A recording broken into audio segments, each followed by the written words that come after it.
Hey everyone, I'm very happy to bring you all today discussion regarding the rest of the Birthday Murders ARG, while also discussing and explaining the entirety of the movie itself. I understand some of you may be here just for the movie, and if you are, that's totally okay. Be sure to check out the timestamps in the description to move to that part of the video. If you're new here, I highly suggest watching the last video, as contents of it are very important for this one, and I won't really recap any of that. And for those of you that have already been here before, welcome back. Let's not keep you waiting and dive right into the rest of what Longlegs has to offer us. One thing we missed in the last video is that around May, Longlegs sent out some birthday cards to horror influencers online. I think he missed one though. Where's our birthday card? Come on, Neon. Anyways, one of the only ones I could find was on Chelsea Rebecca's Twitter, who you may recognize as being a part of the channel Dead Meat. Hey all. Future Hunter here. This video got delayed for about a month, largely because the post we're referring to was lost because Chelsea's Twitter went private. Thankfully though, a Reddit user from the Dead Meat Reddit came in and saved our lives. Without them, this segment would not be possible and you would never be able to see the cipher on this card. Seriously, I cannot thank this person enough, but back to the video.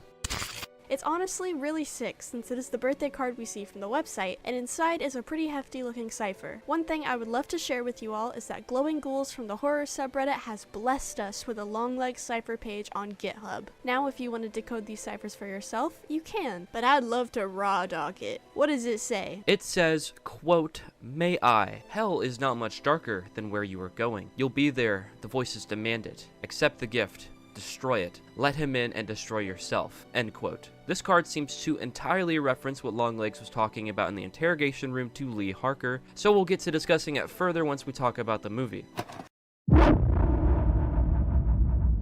On July 1st, the Longlegs Instagram would drop a new cipher for all of us to decode. It appears to be a substitution cipher and a Viganary cipher, which we actually didn't explain in the last video. A Viganary cipher is basically this giant chart that has letters on the top row and letters on the side row, and you have to do a really complex type of thing to figure out where the unciphered letter is. It's very difficult. It's very weird. Most people end up using an online cipher decoder to decode that because it's really janky. The keyword to this Viganary cipher, and so far all of them for this marketing, has been Longlegs. The translation for this image is, "The lake of fire is the second death. Your lovely white house awaits the fine time we had at the Say Cheese farm where X marks the spot." This should sound very familiar after having seen the film, because this is one of the translations Lee mentions to Agent Carter. Why? Well, the Say Cheese farm is obviously the camera family. This would have confirmed to us again the significance of the farmhouse scene in the teasers, and connect how important the camera family is despite having no mention on the Birthday Murders website. The lake of fire is the second death refers to the book of Revelation. Yeah, it's Revelation, not Revelations. I understand after watching the movie and reading your thousands of comments about it. Anyway, in Revelation, the lake of fire is a place of everlasting punishment where unbelievers of God and Jesus will burn forever. It's typically depicted as the second death since it's a place to rot after the first death. X marks the spot is a very interesting one because we learn in the film that under X, whether it be a literal X or a cross, Longlegs buries the doll inside of a cedar box.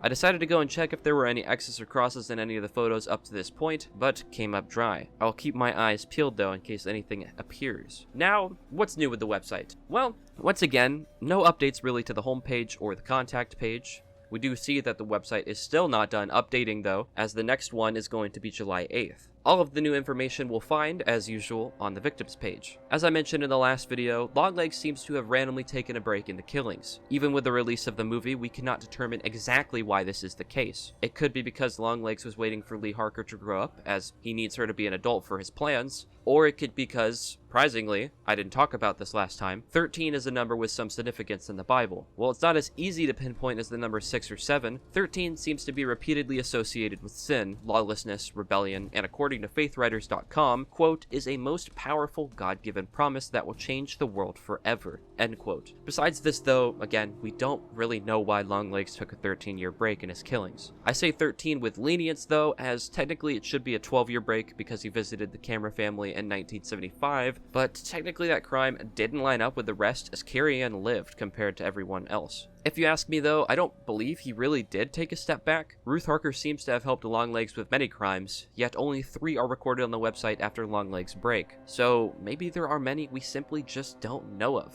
Regardless, while he seems to have taken his step back, the FBI decided to step in. The agent in charge of this investigation at this point in time is Chester Van Adder. Van Adder is an interesting choice of last name, as adder is a poisonous snake with mentions periodically in the Bible. We know in 1986 that forensic analysts were able to determine that there were no fingerprints left at any of the crime scenes from anyone outside the families. The handwriting for all of the letters was in fact the same person. None of the letters were written from one of the family members, and to quote, "It's almost like he was never there at all." They had 13 years to try and piece the crimes together. In fact, what they needed was at the crime scenes, religious and occult texts. However, we know most people will easily dismiss anything spiritual, and it's because of their lack of belief that they weren't able to catch him before Longlegs starts killing again. A year after the forensic statement, in the year 1987, the infamous Bite of 87... wait, hold on. I'm sorry. Wrong fandom. The Bannister family was visited by Longlegs. It's not Five Nights at Freddy's. I'll do what I did for the families in the last video, which is tell you what certain names may relate to or reference, as well as the crime itself. This crime happened in the town of Crowley, which probably sounds familiar to some because of Aleister Crowley, a real person in the 20th century that played a big part in the occult and founded his own religion, Thelema. He wrote many books, but his most notable is the Book of Law. For whatever reason, he became very popular after his death, starring in the cover of Sgt. Pepper's Lonely Hearts album from the Beatles, turned into a Yu-Gi-Oh card called Aleister the Invoker for the Invoked archetype along with his Book of Law, and the main antagonist of the Certain Magical Index franchise, although these are just some of the references I know of to him. The family name Bannister seems to have no significance to any type of religion, but the daughter was named Veronica, which again, as I said in the last video, is a reference to Saint Veronica. The interesting thing about her murder is that she was killed in her bed from the sounds of it, meaning that she is likely the victim of the father who called the police. We can infer this because no other girl seems to have been killed in bed outside of her, and her father tells the police it's best to do it while she's asleep. I thought it was the Horn family, given we see their crime right after the phone call, and every year there is another, but there is no mention of killing in bed during their section on the website. Another interesting part of Veronica is that she was 11, making her the oldest single child of Longlegs' victims. She also attended the Volstead Elementary, which coincidentally is the species of spiders called the daddy longlegs. The father's name, Reginald, could be a call to Reginald Pole, who is an Archbishop of Canterbury, and the mother Frances is likely a reference to Pope Francis. He killed his wife with a ballpoint pen, which sounds brutal, and he killed himself with a shotgun. Their neighbor Arnold Grote shares the name Grote with the oldest church of Hatem, the Grote of Andreas Gurk. The crime took place on October 17th, which is the day of remembrance for St. Ignatius of Antioch. The funeral service was conducted by Bolin and Reed Funeral Home, with Bolin being a reference to Mark Bolin, the lead singer of T-Rex, and Reed likely being a reference to Lou Reed of the Velvet Underground. Lou Reed is actually present in the film, with the album cover for Transformer being in Longlegs' workspace. This album cover isn't actually something new, it was present in Dirty Part 2's release, but I'll be real, I thought it was just something relating to T-Rex. I hadn't heard of Lou and Reed before looking into this bit of the website. Sorry everyone. Cool though that there's more references to glam rockers though. There was of course a letter found at the scene of the crime, and the translation for the text found is, "Woe to the earth and the sea. The devil has gone down to you, laughing like the man downstairs, wriggling and reeling and writhing. Woe to the earth, to the sea, and the devil has gone down to you" is another call to Revelation, specifically the 12th passage and 12th verse. You may recall the 12th passage from our last video being the one about the lady giving birth to a child the devil wants to devour. The 12th verse is, "Therefore rejoice, you heavens and you who dwell in them. But woe to the earth and the sea, because the devil has gone down to you. He is filled with fury because he knows that his time is short." According to Bible Ref, the meaning of this passage is that John heard a voice from heaven telling him to rejoice in the devil's defeat and banishment from heaven. However, we should also feel bad for those on earth, as now the devil was meant to dwell with them. His time is short, being that he only had 1,260 days before the mother fully rested from giving birth, which is also the second part of the Great Tribulation, so he needs to do as much evil as he can in that frame of time. Laughing like the man downstairs is more than likely referring to Satan, as Longlegs usually almost exclusively refers to the devil as such in the film. Wriggling and reeling and writhing is strange. It sounds like it refers to snakes, as these are all actions a snake would do, but one thing that stands out to me is the way this is written is a lot like the way Ruth Harker speaks in the movie. Some quotes from her being, "I bled and bled and bled, and we will burn and twist and burn and twist in hell." Longlegs himself also speaks like this, an example being, "And bow down, bow all the way down, and get right down to the dirty, dirty work, work that gets dirty as it cleans." This way of speaking almost feels redundant, as they repeat words that mean similar things or just outright repeat the same words. What this signals to me is likely demonic possession of some kind. I mentioned earlier that there are likely some crimes that were not recorded, and I think the website almost confirms that. Of course, we don't have the camera family here, but we also seem to be missing a crime from the year 1988. We know every year there is another, so what crime could he have committed in 1988? Is there someone out there like Carrie Ann Camera that's stuck in Catatonia, waiting to be used by the man downstairs? One crime we do know about is the Gaddis family in 1989. The name Gaddis doesn't seem to have any deeper meaning. The crime took place on Cherry Heights, specifically Chauncey Street, which is a reference to Charles Chauncey. Some might recognize the name Chauncey also as being the main antagonist of the movie that came out this year called Imaginary, for better or for worse. At this household, the father killed everyone in the family with a carving knife. The father's name, Edgar, doesn't seem to be important, but the mother's name is Ramona, which connects probably to the blessed Ramona Paramonvilla, martyr of the religious persecution in Spain, most commonly known as the Spanish Civil War. The daughter's name once again connects to religion. Valerie shares the name with the Christian martyr Valerie of Limoges. One very peculiar detail is that she's 13, making her among the oldest of Longlegs' victims, period, and the oldest for only children. This, of course, still holds biblical significance because it's the number 13, but it signals the last two crimes being inconsistent with the Longlegs' typical killings. For his first 9-year run, the family's always had a 9-year-old, with one exception being the Clover family. Why now is he targeting teenage girls? One thing that does make its return is post-mortem mutilations, with her head being chopped off. Their funeral service was the Shondell family funeral home, which ironically has another funeral home related to glam rockers, Tommy James and the Shondells, which may sound familiar as they're the group that made the song Crimson and Clover, which is something Longlegs often references in the film. The deputy who later found the Longlegs litter in the household is named Deputy Rebecca Sayce, who shares the name Sayce with Archibald H. Sayce. This individual is known for the Hebert Lectures 1887, in which they argued the Bible should be considered a historical document. Speaking of the letters left though, let's get this translated for you. There are some typos, but we have corrected them for your enjoyment. It reads, quote, "The specter of splendor is calling. I don't hardly know her, but I think I could love her. Save me from the hell of living." Spectre of Splendor seems a bit hard to decipher meaning to, especially considering both words are spelled incorrectly. One thing I could find is that in ancient Mesopotamia, deities like those of Hanbi and others were thought to have an aura to them called Malamu. According to the Metropolitan Museum of Art, when a human saw a deity's Malamu, it was said to cause nigh, which is a physical sensation that can be described as the creeping of the flesh. It also said that this splendor-like aura could inspire fear or courage in others. Spectre likely implies an aspiration or ghost, probably a demon in this case of the story. I could see this making sense given we already have involvement of Lamashtu, Pazuzu, and Hanbi in the story in various places. The only other thing that could maybe make sense here is the murder of Lana Clarkson court case, where Phil Spector was on trial for killing the actress Lana Clarkson. Spector is most known for producing rock and roll in the 60s for artists like the Ronettes, the Crystals, and the Righteous Brothers. However, he was found guilty for this crime, even cited saying, "I have devils inside that fight me, and I'm my own worst enemy." This could tie to Longlegs because through the movie and some interviews since its release, we know him to be a rocker during the 60s, and Spector allegedly fought devils within him. The story is inspired by many crimes, so I wouldn't be shocked if this somehow linked, although it's unlikely. Of course, there is a third interpretation I've seen go around, which is that Spectre Splendor is a nickname Longlegs is hoping to give himself in the media for his crimes. There's not much backing for this one though, as it's entirely hypothetical. "I don't hardly know her, but I think I could love her" is a direct reference to the lyrics of Crimson and Clover from Tommy James and the Shondells.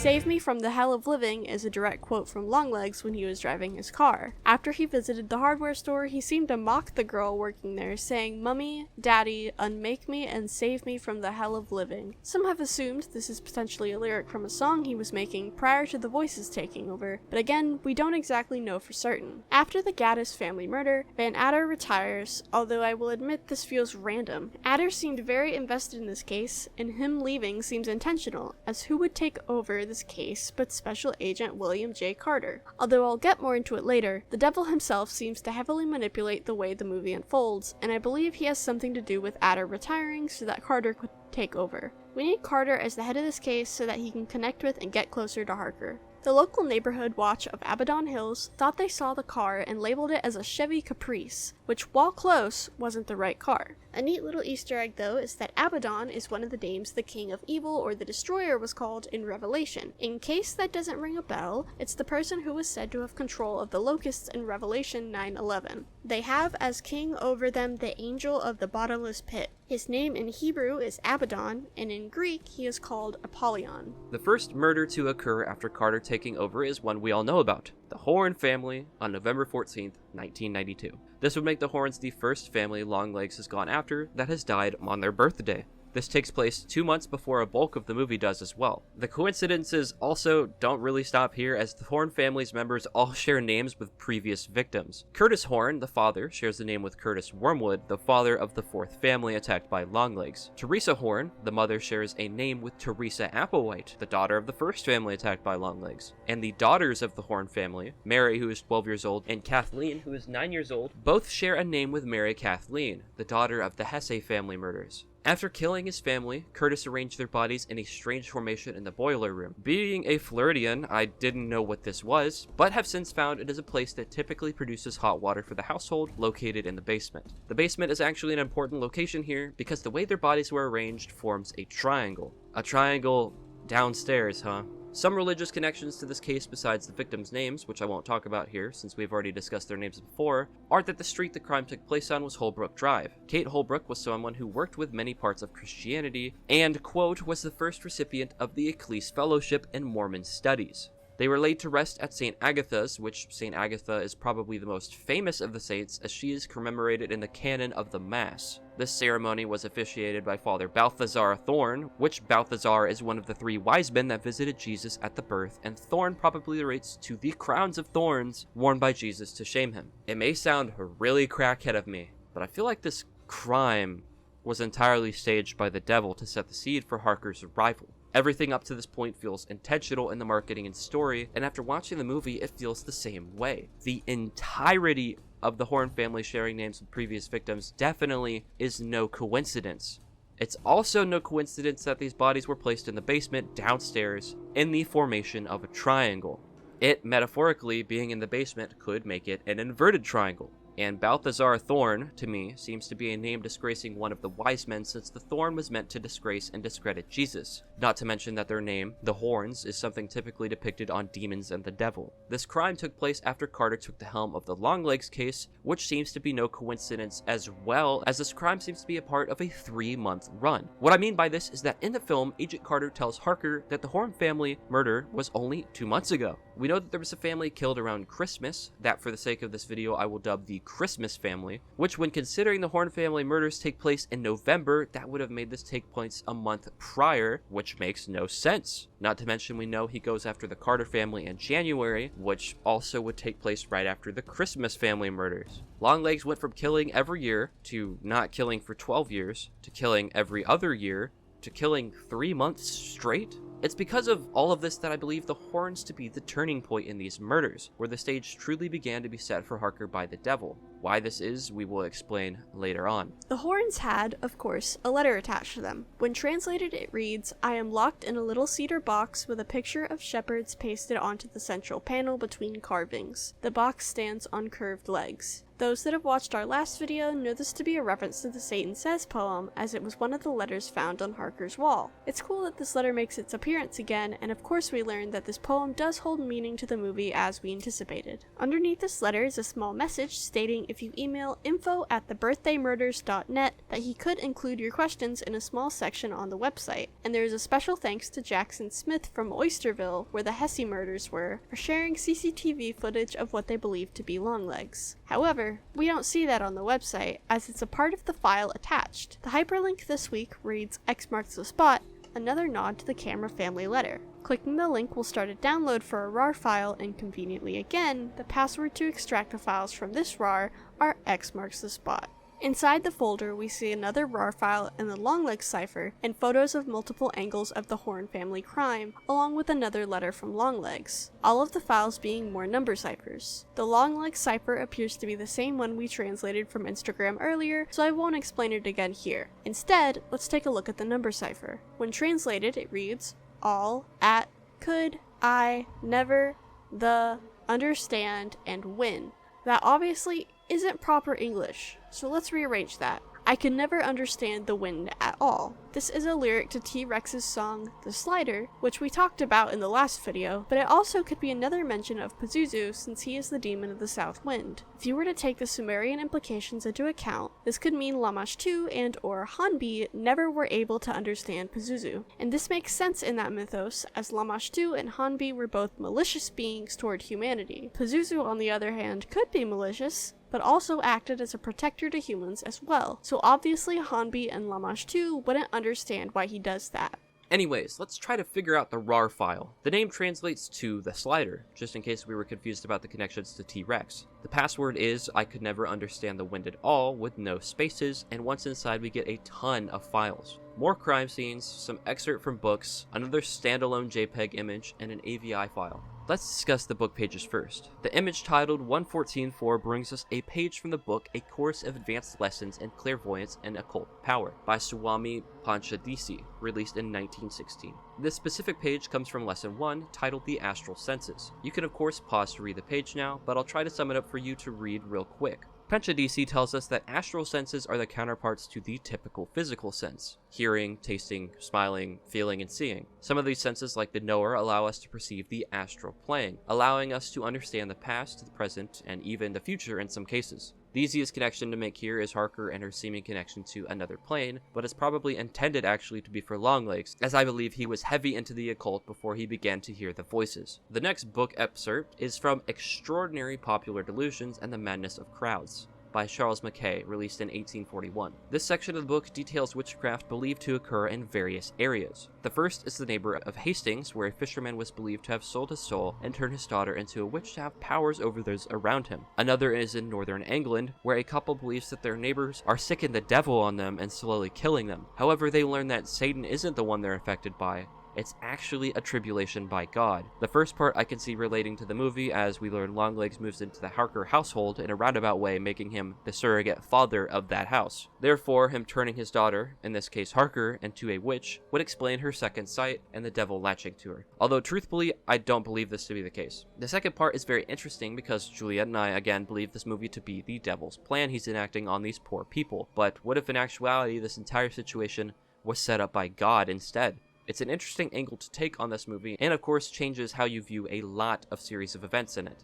The next book excerpt is from The History of Witchcraft and Demonology, or simply The History of Civilization by Montague Summers. Not quite too sure when it was released, as it seems to have come out anywhere between 1920 and 1970. The specific page is from Chapter 3, titled Demons and Familiars. This outlines 11 heads, meaning 11 rules a witch is meant to follow to become one and to practice the craft. I'll read all 11 of those rules. Rule 1. In exchange for riches, luxury, and anything a candidate may desire, they are to devote themselves to the services of evil in the presence of something evil, such as the devil or another wizard acting in his stead. Rule 2. A candidate has to withdraw from all obedience and obligations to God and renounce the protection of Jesus and the Mother Mary. Rule 3. A candidate is to take a rosary or cross and throw it on the ground, trampling all over it. Rule 4. Candidates must vow obedience to the Dark Lord and pay homage to him with their hands on a large black book. They must attend nightly worship and never return to their previous faiths. This one may sound familiar, as we directly see Longlegs sitting in the basement in the film, holding open a black book before the devil appears before him. Rule 5. The witches promise to strive with all their power to convince other individuals to partake in their craft and worship. Think to what choice Longlegs gave every family before Harker's, Crimson, or Clover. 6. The devil administers an unholy baptism where their candidate is reborn with a new name. This could be where he gained the name Longlegs, or could reference his name Spectre of Splendor, as the names cited being given aren't too far off from these titles. 7. A witch cuts off a piece of their garments as a token of appreciation to the devil. Although I don't think this is the explicit connection, Harker's mom did say there was either a piece of the devil or Longlegs in everyone. This could correlate to that. Rule 8. The devil draws a circle on the ground that a candidate must stand within, where they confirm their oath and promises. Circles having major importance, with 9 circles we descend. Rule 9. The sorcerers request their name be placed in the devil's book instead of the Book of Christ, and then are given their own black book. An interesting segment from the 9th rule specifically is, it was written in a language completely unknown to me. By that, this person means a black book they saw was scribbled and written in using language they'd never seen before. Sounds familiar, doesn't it? Rule 10. The witches promise the devil sacrifices, offerings at stated times. Now this should sound very familiar, as every year there is another. He killed every year at very specific times. The only question then again is what made him change his ways. Obviously this means the devil asked him to change the times he would sacrifice, but what for? And Rule 11, the devil or the demon they will be connected to imprints upon the witch a mark of some kind, signaling their devotion and completion of their candidate process. So with all that being said, there's obviously some pretty clear connections to Longlegs here. Longlegs seems to have closely followed the steps listed to become who he is when we first meet him in the film. The only question is, where is his mark? Is his mark perhaps the reason his face looks the way it does? That's it for book excerpts, but there is something very strange among these files that isn't a crime scene photo. There are 4 of the same image of what appears to be a blurred red piano. Perhaps a toy piano? This is very odd because we've yet to see really any mention of a toy piano, especially a red one, throughout any of the marketing. Around my 4th or 5th rewatch of Longlegs, I did notice it in Harker's bedroom, but still, it's very weird to add it this far in. I decided to look into it some at this point in time before I had realized that it was in the movie, when one of my friends, the Vile Eye, reached out to ask me about it, and I found for him something that could connect here. A Russian legend titled simply The Red Piano, dating at least back to 1983. In this legend, a piano is passed around with the name of whoever owned it previously. Upon it breaking, they would call its previous owner to come and fix it. The previous owner is regarded as either an elderly woman or a grandmother. Once she arrives, she requests that no one be present in the room or watch her repair it. No matter how many times it's repaired, it will break the same way, and this woman would need to continually come fix it. It's cited that these pianos have tiny needles built into their keys, ones that cannot be seen unless closely inspected. In the mechanisms of the piano, there is a collection system where blood is collected by those that play this instrument. When alone, the elderly woman would drink the jar of blood and simply put it back in so that she could continue to feed. The most well-known target of this was a young girl who received the piano as a birthday present. On the site, The Ghost in My Machine, they advised never for someone to play a red piano. Well, this story does seem to match up with Longlegs to some degree. After all, his victims are all young birthday girls, much like the victim in that story, and also like the elderly woman, he himself looks like an old woman. There are instances of draining blood in the marketing up to this point through all of the victims and some shots from the trailers, so this could make complete sense to me. Although it's still strange that this red piano is, again, being introduced so far into the marketing, and so close to the movie's release date. I guess it would make it so where when somebody went to see the movie, once they noticed the red piano in Harker's room, they would immediately know that she was connected to the Longlegs case when she was a child because of the ARG. And it's also very interesting because it's right next to a cedar box containing items that she seems to have forgotten. The JPEG is another CCTV image of Longlegs standing in a hallway, and if we play the AVI file, it's that footage. Here, I'll play it for you real quick, and I will let you know there is no audio, so if you don't hear anything, that's completely understandable because that's how it is.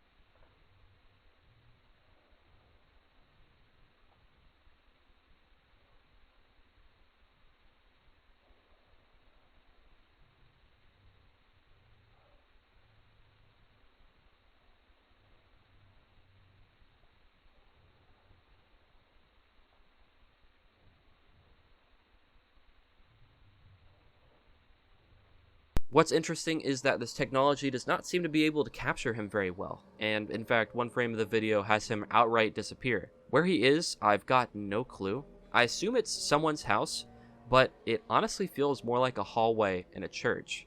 The final thing left for this update is to translate the number ciphers listed in this folder. They read, and twice, and he stood upon the sand of the sea, became, commandments, dragon, furious, God, her, hold, Jesus, keep, make, of 3 times, off, offspring, on twice, rest, revelation L, testimony, the 5 times, those 2 twice, transformer, war, who, with, woman, and yent. The one thing I want to point out is that this is the second time we've had a file named Revelation followed by the letter L, and they're all JPEG files. So far, we have 2 L's and 1 I. I wonder if they're meant to spell something out or point us to a specific part of Revelation. Right now, though, we don't have enough to work with to form any conclusions on it.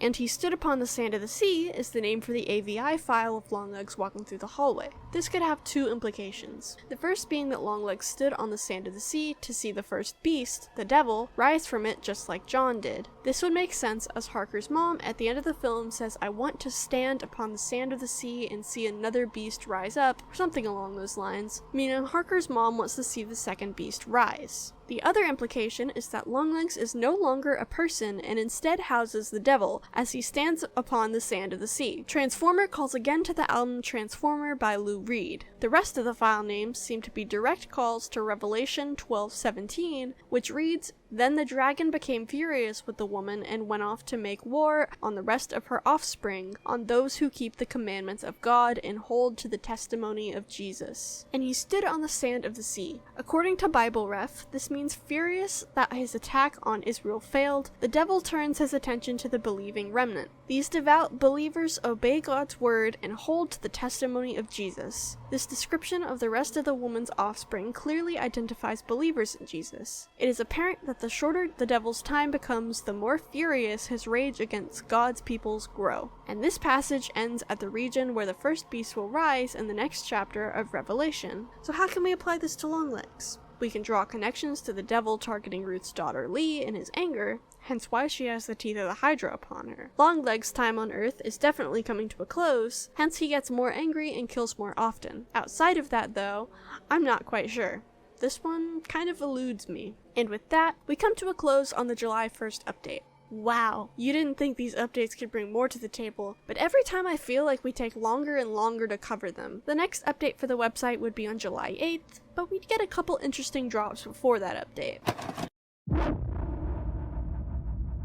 A few days after posting our last video, we received a strange comment from someone named Mr. Downstairs at Your Door. And it also surprisingly included a Longlegs cipher in it. So naturally, we decided we needed to translate this, and when translated, it reads 99 aren't subscribed, which I'm not really sure. Wait a minute. Is that true? Oh my gosh, almost 99% of the people who watched the last video aren't subscribed. That's absurd, guys. Come on, let's change this. Be sure to subscribe to keep Mr. Downstairs away, and so you can continue to get banger media analysis and deep dives on your homepage. On July 2nd, the Longlegs Instagram page would post a photo of a new billboard. The caption reads, quote, "Ordered from the man downstairs," which is a quote from Longlegs where he states that they were ordered from the man downstairs to visit the Camera family farm. They, of course, being Ruth and Longlegs. There are coordinates attached to it where the billboard can be found, and there's a cipher on the billboard that reads, "Say your prayers." Seems simple and pretty straightforward. Another piece of marketing was also released to Instagram on July 2nd, which at first just seems to be a Rotten Tomatoes, giving the film a 100, but at the top we can see a cipher. When translated, it reads, "The devil did the rest." Since the image we see is at the Harker's house right before her first encounter with Longlegs, I do believe this one cipher confirms that the entirety of Harker's life after this point was planned or manipulated by the devil. All Longlegs did was simply bring him to her. It's pretty cool that we get something to nod at this, but of course this is just my interpretation. You may think something completely different, and that could also probably be true. On July 3rd, we would get an unexpected drop in the form of a collab. Letterboxd would announce teaming up with the Longlegs marketing crew to give away 2 viewfinders. For those that may not be familiar with this, viewfinders are toys that were quite popular in the 90s and early 2000s that allowed the user to place them up to their eyes like binoculars and flip through them using a switch to see various different images. They would also send these viewfinders out to various different movie reviewers online, but shockingly, literally no one has ever posted what the hell is on these viewfinders. Everyone pretty much just says, "Oh yeah, this is creepy." Yeah, I'm sure it is, but tell me what you see, man! I reached out to one of the creators who posted about their unboxing on TikTok, but I've yet to hear back from them, and that was like 2 months ago. So I'm sorry, friends, but even to this day, the vast majority of us have no clue what is on these viewfinders. Hopefully one day we'll learn, but that day is not today. The next little drip market piece of media was surprisingly a Letterboxd account. This is one I actually don't think many people know about, but someone on the marketing team made an account for the movie reviewing website called Letterboxd with the account named Mr. Downstairs. This account would start replying to comments during the same week of the July 1st drop, but not specifically just to Longlegs reviews. It was leaving comments on reviews for Blade Runner 2049, Portrait of a Lady on Fire, Hereditary, and so many more. This account left way too many comments to go through, like at least 100 or more, and a ton of repeated comments too. So thankfully, Grundleplith61616 on Reddit compiled the comments he left along with translations. Huge thank you to this user. Here are some of his comments. "I'm not only in here, I'm a little bit of everywhere." This is a reference to the interrogation room scene where Longlegs says that when he dies, he will be a little bit everywhere. "I am the traveling monster. Let me in now, it can be nice." This is in reference to Longlegs traveling to different counties for his killings, seeking a place to accept Crimson and take him in. "I'm a friend of a friend of a friend. This friend wants me to stay." This is in reference to Longlegs in the interrogation room again, as he says this when asked what his purpose is or something of that nature. What this means though, I've been trying to decipher. I believe that the first friend is Harker's mom, Ruth, the second friend is Longlegs, and the last friend is Sata's self. I think it's possible, though, that this suggests there is another entity between Longlegs and the devil, perhaps Lamashtu or even Hanbi. My friend the Vile Eye suggests that potentially it's an occult teacher Longlegs may have had, and if we consider the Book of Witchcraft and Demonology, this could likely be true, as one of the rules mentions that you could have someone oversee your quest for darkness. "Knock knock on the farmhouse door. Mr. Downstairs at your door." This is in reference to when Ruth visits the Camera family farm. "Little angel, little star, there you are." This is either in reference to Longlegs being a little creep to young girls, or when he calls his dolls little angels. "You could have made nice with me, but you didn't, and now that has led to all of this." This is a direct dialogue reference to what Longlegs says to Ruth as she turned him away, which ended up resulting in her picking Crimson over Clover. "Let me in now and it can be nice. Make me go now and I'll have to come back as many times as I like." This is in reference to Longlegs' little song he sings to Ruth and Lee when he's asked why he's there. The meaning of this is pretty simple. If you let him in, then they'll have a nice time where the devil spectates their carnage and then they leave. If you make him go, he can come back not once, not twice, but as many times as he wants. We know that Ruth didn't let him into the house and turned him away, allowing him to come back and force the choice of Crimson or Clover on her. Because she turned him away, he ended up living at the household, meaning he could in fact come back as many times as he liked. "Save me from the hell of living." This is a reference to when he was mocking the girl from the hardware store in his car. "Woe to the earth and the sea. The devil has gone down to you." This is a line from Revelation 12, specifically line 12 that we discussed earlier. "So white and bright you can't miss it." This is in reference to the interrogation room where Longlegs tells Lee they go after houses that are white and full of holiness, specifically Carrie Ann's house in this case. "You are the dark. Come, take me." The first line is what he tells the dolls, it seems, as they shouldn't be afraid of the dark, because they are the dark. The second line, though, I'm not really sure. Maybe this is referring to Longlegs saying he's able to be in the Father's wings before he kills himself? "Tell me, what good is that body if not for hiding shiny red parts?" This is a callback to one of his ciphers from Dirty Part 2, but interestingly enough, it has no place regarding the movie. And that's it for comments. On top of the mass commenting spree, he also marked 2 movies down as favorites. The first is Hour of the Wolf, released in 1968 and directed by Ingmar Bergman. This is a Swedish movie about a panther who is plagued with visions and insomnia from something he could control, eventually leading him to snap and do heinous things. Sound familiar? It should, as this matches up well with Longlegs, as he was also an artist, in this case a glam rocker, who was plagued by voices until it led him to snap. The other film is A Woman Under the Influence, released in 1974, and directed by John Cassavetes. In short, this movie is about a mother named Mabel who's continually under the influence of something that makes her act bizarrely towards others. In the film's case, it's alcohol. This obviously connects to Ruth, as she also acts strangely under the influence of something. In Longlegs' case, this looming over her is the devil. Hey all, Future Hunter here. We've been working on this video for a while, at least 3 months now almost, and I assumed the Letterboxd account would become inactive. But I was wrong, as at the start of September, Mr. Downstairs started leaving a ton of reviews again. I'm not sure if they're any different from what he's previously said, but he did favorite a new film called The Coal Miner's Daughter. I'll be so real with you guys. I've got no clue what this film is. But he left a cipher with this movie. The first review he's ever left, actually. The cipher reads, "Hark the herald angel, waiting in the wings. Happy birthday, little angel." All of these are references to stuff that he said in the interrogation room, so nothing really that new. I appreciate the marketing team for not even making Letterboxd a safe haven from the film, and how they continually tie all types of pieces of history to this film, whether it be an old book no one today knows about, Bible passages, 70s classic rock songs, or movies. Everything can be applicable to influence Longlegs and his actions. With that in mind though, let's get to the July 8th update.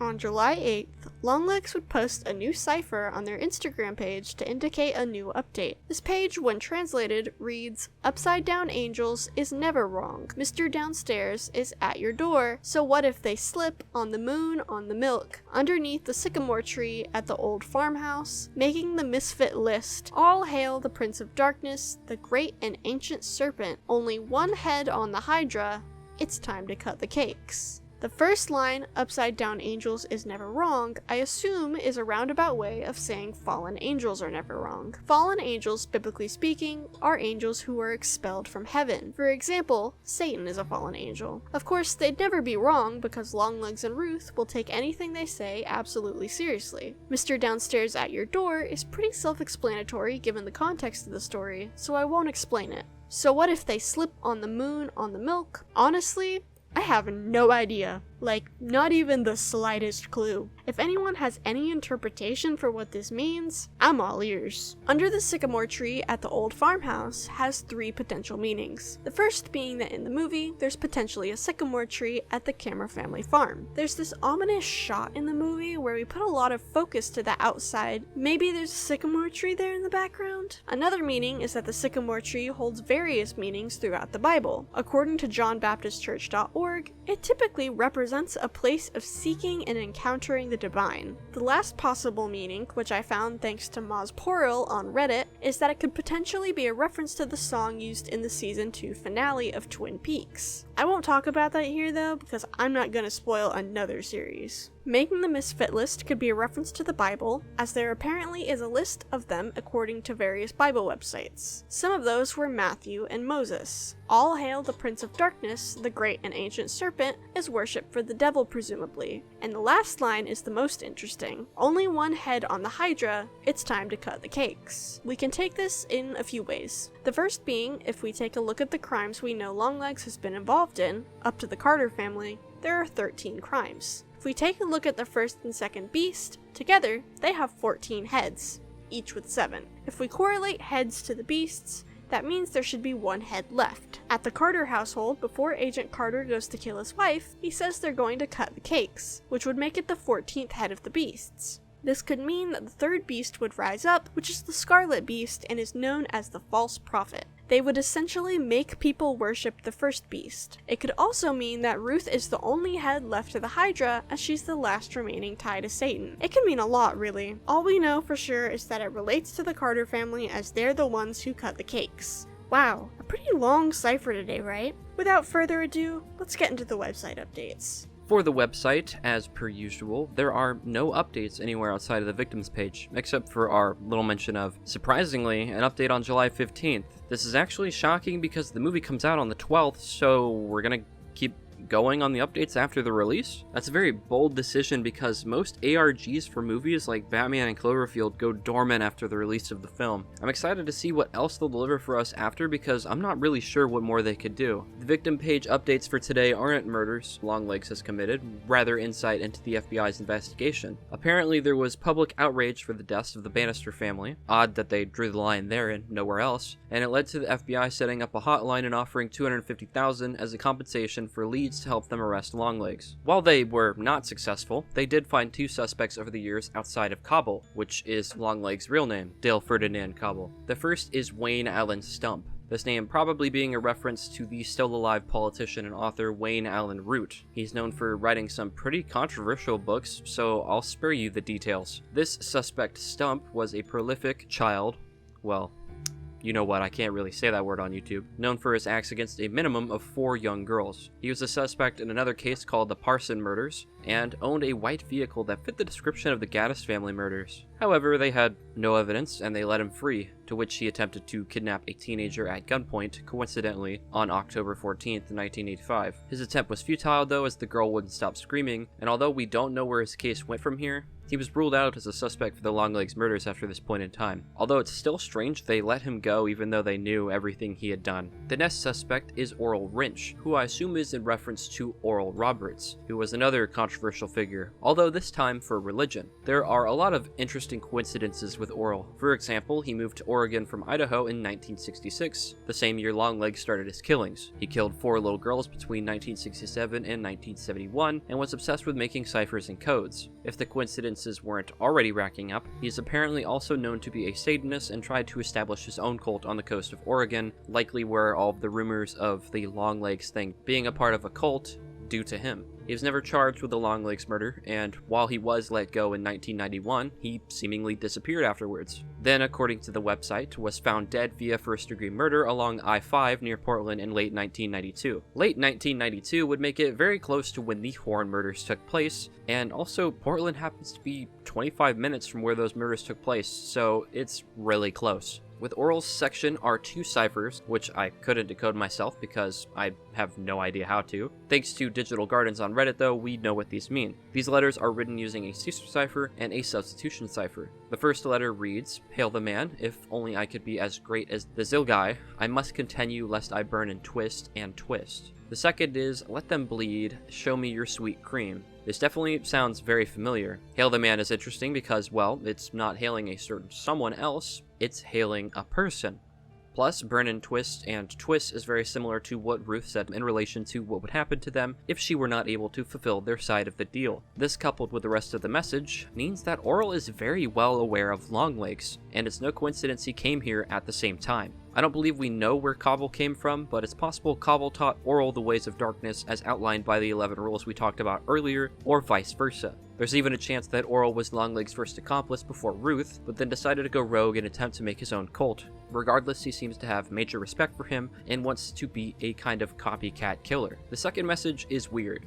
I don't even know what it's supposed to mean. Like, what the fuck does sweet cream mean? Is bro just being weird? The mention of the Zilgai is very peculiar, as I can't seem to find as if it's a real word or not, but it is the name of the team who made Longlegs' soundtrack, which, if it is meant to be an Easter egg, is a neat detail. It seems Longlegs likely killed Oral, as his murder would have been close to when the devil started to ramp up his plans for Lee, and possibly didn't want Oral to get in the way. However, we don't know exactly for sure what happened to him. Next up on the website is the Connections and Coincidences section, where a friend of a friend is responding to alleged emails sent to the birthday murder's email address. The first question, from Dawn Abram, says, "How is it you know as much as you know, when none of this is public knowledge?" They respond, "Good question, Dawn. I've been privileged with access to case files by a contact of mine in law enforcement.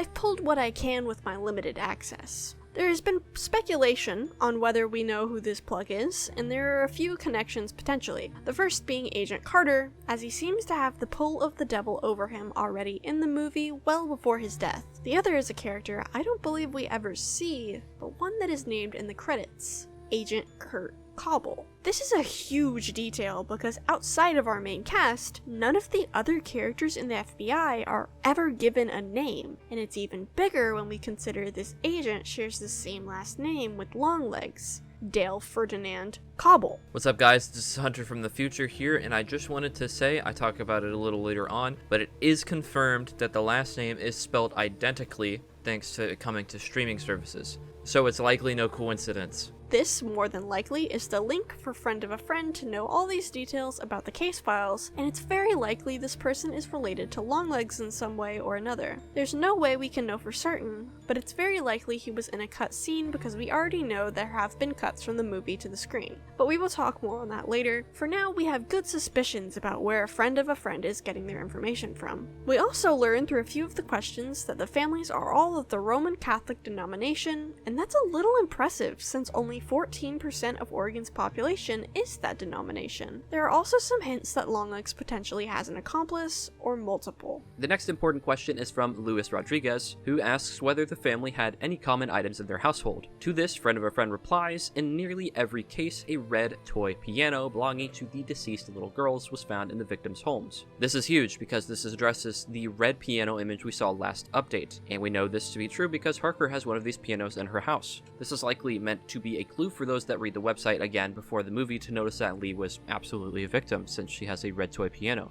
The only question, as I mentioned earlier, that I have for this is why are we introducing this so late into the advertising?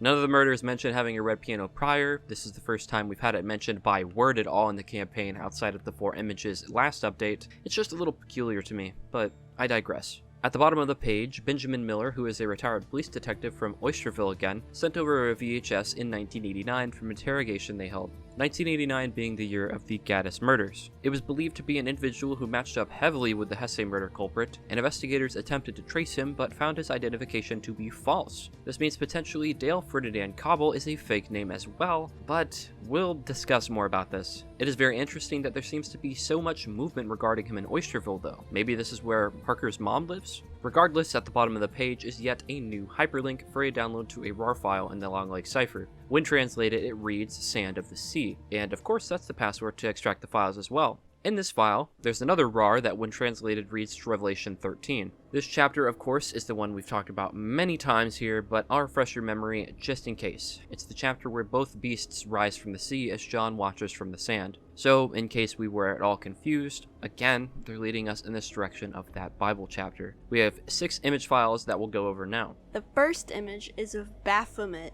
a deity dating all the way back to the early year of 1098. Originally believed to be worshipped by the Knights Templar in 1307, this entity is of Gnostic descent, which is a religion that loosely connected with Christianity, but despite this has become a symbol of the occult thanks to Elphius Levi through his book The Doctrine and Ritual of High Magic, or The Doctrine of Transcendental Magic, which is where this specific drawing comes from. Baphomet, as most demons do, has traits of both sexes. He has the head of a goat and hooves, both signs again of demons, along with having wings. He has a torch between his horns and a pentagram on his forehead. On his arms are tattooed the words separate and joined together in Latin. His pose, dubbed the 2-finger salute, which Levi suggests means the perfect harmony of mercy with justice. This symbol has become infamous with occultists and even in science, but typically is a sign of magic. The pose commonly is associated with as above, so below, which is a hermetic principle of correspondence idea that whatever you do in our realm will happen in the spiritual realm, whether that's heaven or hell. Between his legs is the caduceus, a symbol we talked about at large in the last video. Baphomet has been used over the years to symbolize or represent Satan and is heavily tied to the real Church of Satan, which is still in operation today. What's funny to me is that the Church of Satan was founded in April of 1966, the first year Longlegs killed. Regardless, Baphomet's placement here is probably here to deepen the already present occult themes, or it could be that Osgood Perkins' interpretation of the devil in this film is Baphomet.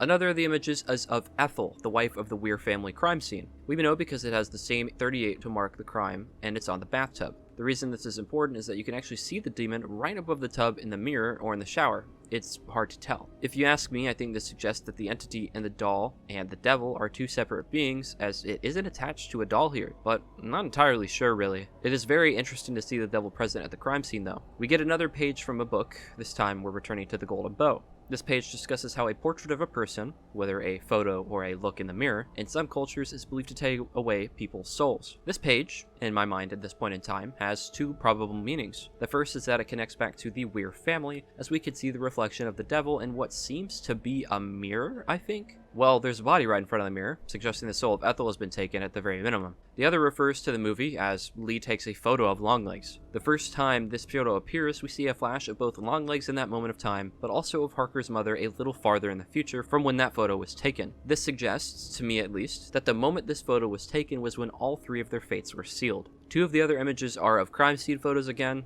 nothing really super important, and the third is the same cipher that was posted on Instagram. As per usual, all of the photos are number ciphers, and then when translated read "the beast out of the sea," which in the context of the movie means for sure, at the bare minimum, one beast has risen, who I believe undoubtedly is Longlegs given everything we know. If we remove the spaces forming the beast out of the sea, this is the password to extract the RAR file of Revelation 13. This folder gives us a myriad of new things to look at, so let's hop right into it. The first is another perspective of one of the crime scenes, and although I'm not exactly sure what household this is, when brightened up we can see there is an X on the floorboards. X marks the spot. Could this family's doll be hidden right here under the floorboard?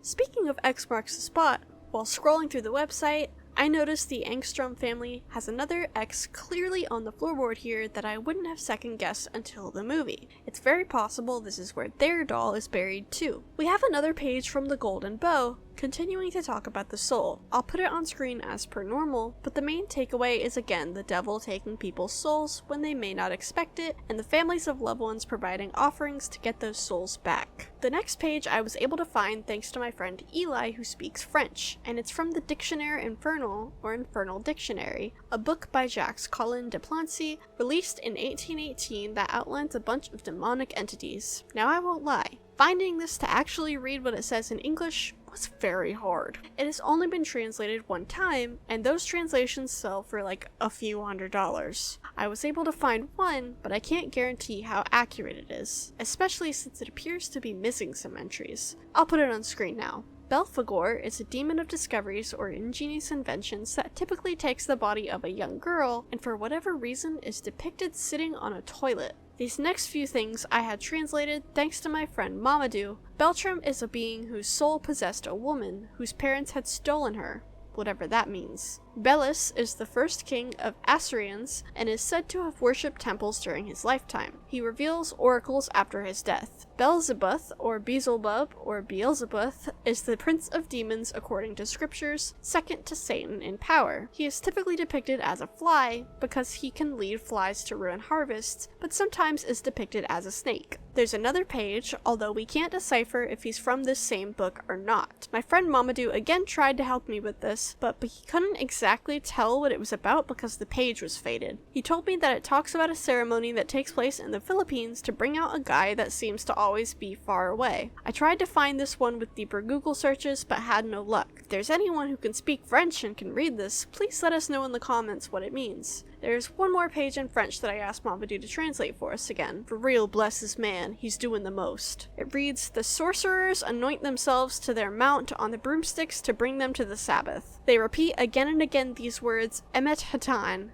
Emen Hatan, which means, here it is, here it is." Yeah, I got no fucking clue what this is even supposed to mean, but at least we know what it says. We get to see another perspective of Ethel in the bathtub, and just in case we were confused about the devil being present at this crime scene, we can clearly see him in the doorway here. There's another photo where it appears the body has horns over it, and there's another photo regarding the bathtub that is really confusing me. We can see that this is meant to be a reflection, as the knobs are visibly reflected, so what the fuck is this thing? We see something with a darkish cloak over it, and either a horn or a giant finger, and it's right next to the faucet in that reflection. On what appears to be the mirror next to them, because this bathtub has two mirrors for some reason, it's a giant black misty mass. So what on earth is this? Last video we learned that the two daughters had religious symbolism in their names, and this is the first site the Golden Bow was at. We see a shot in the film of blood going through a drain, which is likely the drain here as the coloring is similar. This would also be the first murder that Harker's mom would visit instead of Longlegs, as it's 7 months after Longlegs visited their household. So it seems that a ritual of some kind likely took place here then, given the amount of demonic imagery in the photos. If I were to guess, this is when Lamashtu was summoned to be the binding entity to Ruth, since we can assume she'd be bound to the mom to make her suffer more, as Lamashtu hates mothers. We can also assume that whoever's taking these photos is the FBI agent who has connections to Longlegs, as the devil is letting himself be visible here to whoever is taking the photos, and it only lets itself be seen by the Harkers and Longlegs in the film. That's my interpretation here anyways.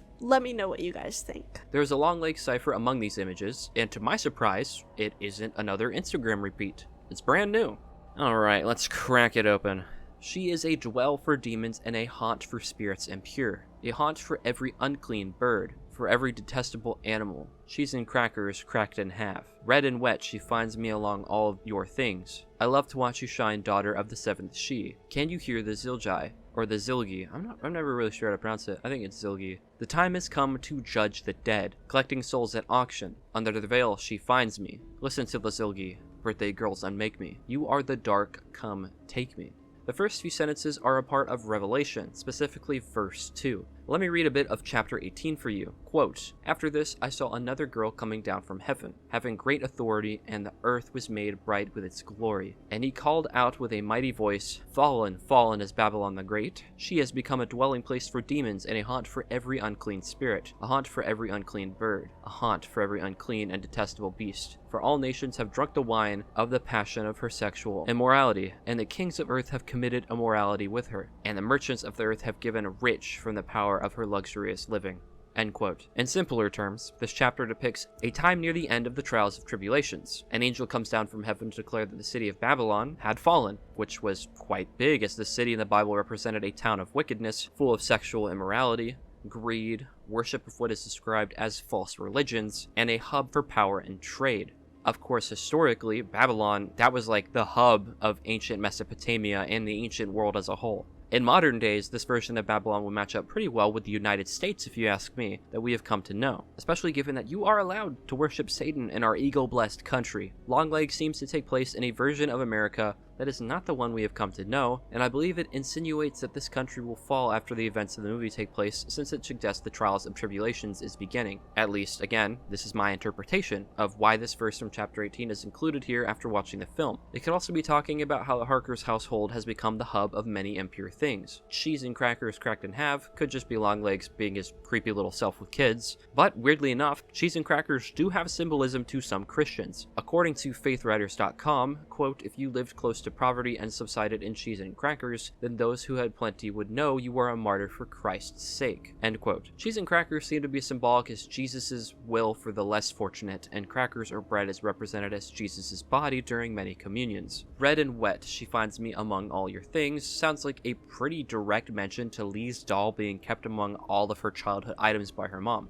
"I love to watch you shine, daughter of the seventh she," also means that the devil and or Longlegs enjoys to watch her flourish. Say like when she joined law enforcement. Why? Well, because it'll make her downfall all that more entertaining. "Can you hear the Zilgi?" is a line that makes me, again, feel as if Longlegs is somehow aware about the composers of the movie, since you'd be hearing the music the Zilgi made. I cannot find a meaning for this word otherwise. It's possible, given that the entire plot and narrative of the movie was structured and formed by Satan, that maybe he had something to do with the production of the movie, if we take that into the canon. "The time has come to judge the dead" is a reference to Revelation 11:18. The full verse is, quote, "The nations raged, but your wrath came, and the time for the dead to be judged, and for rewarding your servants, the prophets and saints, and those who fear your name, both small and great, and for the destroyers of the earth."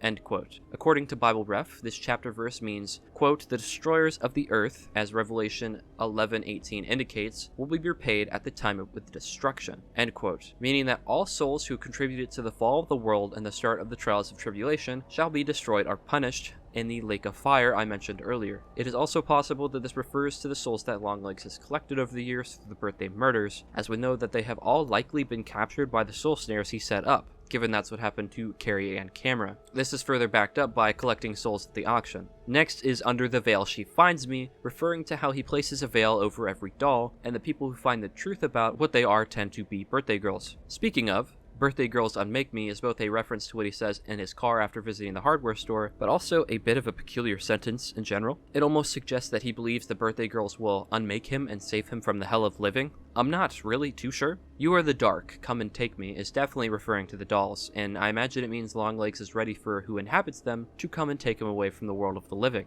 The cipher gives us a lot to work with and provides some interesting insight into parts of Longlegs we might not really have considered otherwise, like his whole plan, including what takes place outside of the movie. We have another photo of a red piano, although it seems to be in the same household as the one from the last update. We have some more pages from Levi's Doctrine of Transcendental Magic, the subject of this page seemingly at the bottom. It says, quote, "This madman confessed at his trial that Satan had frequently appeared to him, but had always deceived him by promises of treasure which he had never given. It transpired from the judicial information that several hundred unfortunate children had fallen victims to this cupid and atrocious fancies of this monster." End quote. That sounds a lot like Longlegs. Could this mean that he committed all these murders for Satan, just to be cast away and ignored? Or will his faithfulness allow him to be embraced as he had hoped? We get another page a few images later. This page discusses Jean Bowden's book titled De l'Abdomania de Sorceries. I don't know if I said that right. I don't speak this language, or on the demon mania of witches, released in 1580, serving as a warning to society that occult practices and influences were present among the most powerful, and criminal operations were held with evil magic. However, Bowden's warnings would be overlooked and fall away to time, which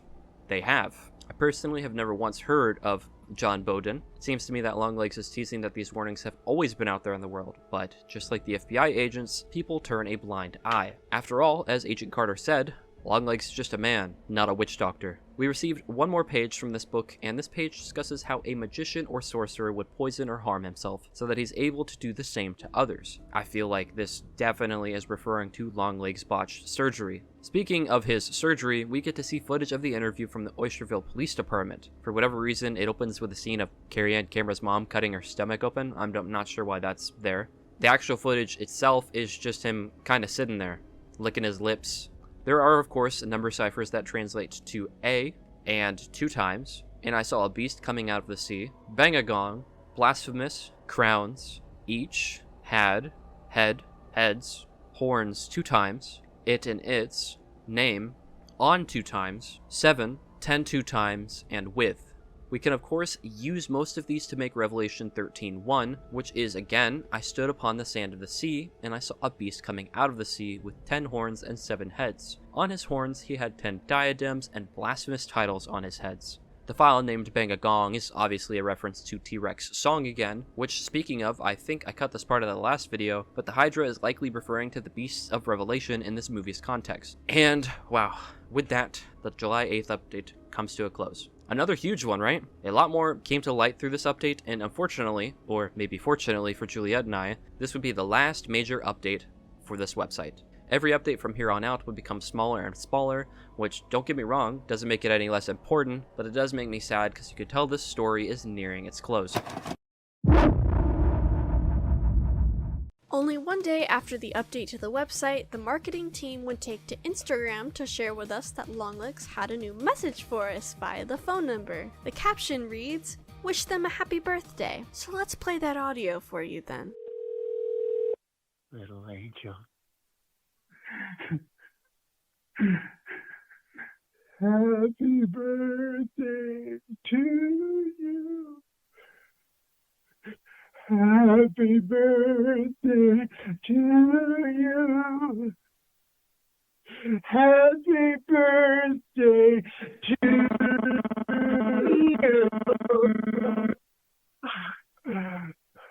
I'm sure many of you will immediately recognize this is when Longlegs was in the interrogation room of the FBI. I only wish we could get the full 24-minute birthday song audio. If you thought the Longlegs team was done before the movie came out, you were wrong. At multiple of the premieres for the film, they would hand out, get this, vinyls. On the cover it says Hiss by Sister Destroyer, recorded. although the number is hard to read, as it uses symbols I don't think we've ever seen, as numbers haven't been used before in his ciphers. We can see there is a side 1 to the record, labeled as such in the cipher, but there doesn't appear to be a side 2. I had to hunt for what this audio sounded like on Twitter, and I found it here. Take a listen.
So it's clear that this is Longlegs, either before the voices took over or as they're starting to come in, confirming that he was in fact a glam rocker. The only question then is, well, what changed? What made him go from wanting to be a rocker to serving the devil? It's also kind of hard to make out the lyrics on the video, but I get that the poster did what they could with what they were given. I'm sure there were more goodies handed around at various premieres, so if you found any more, please be sure to share them. For now, well, it's time. Let's discuss the movie.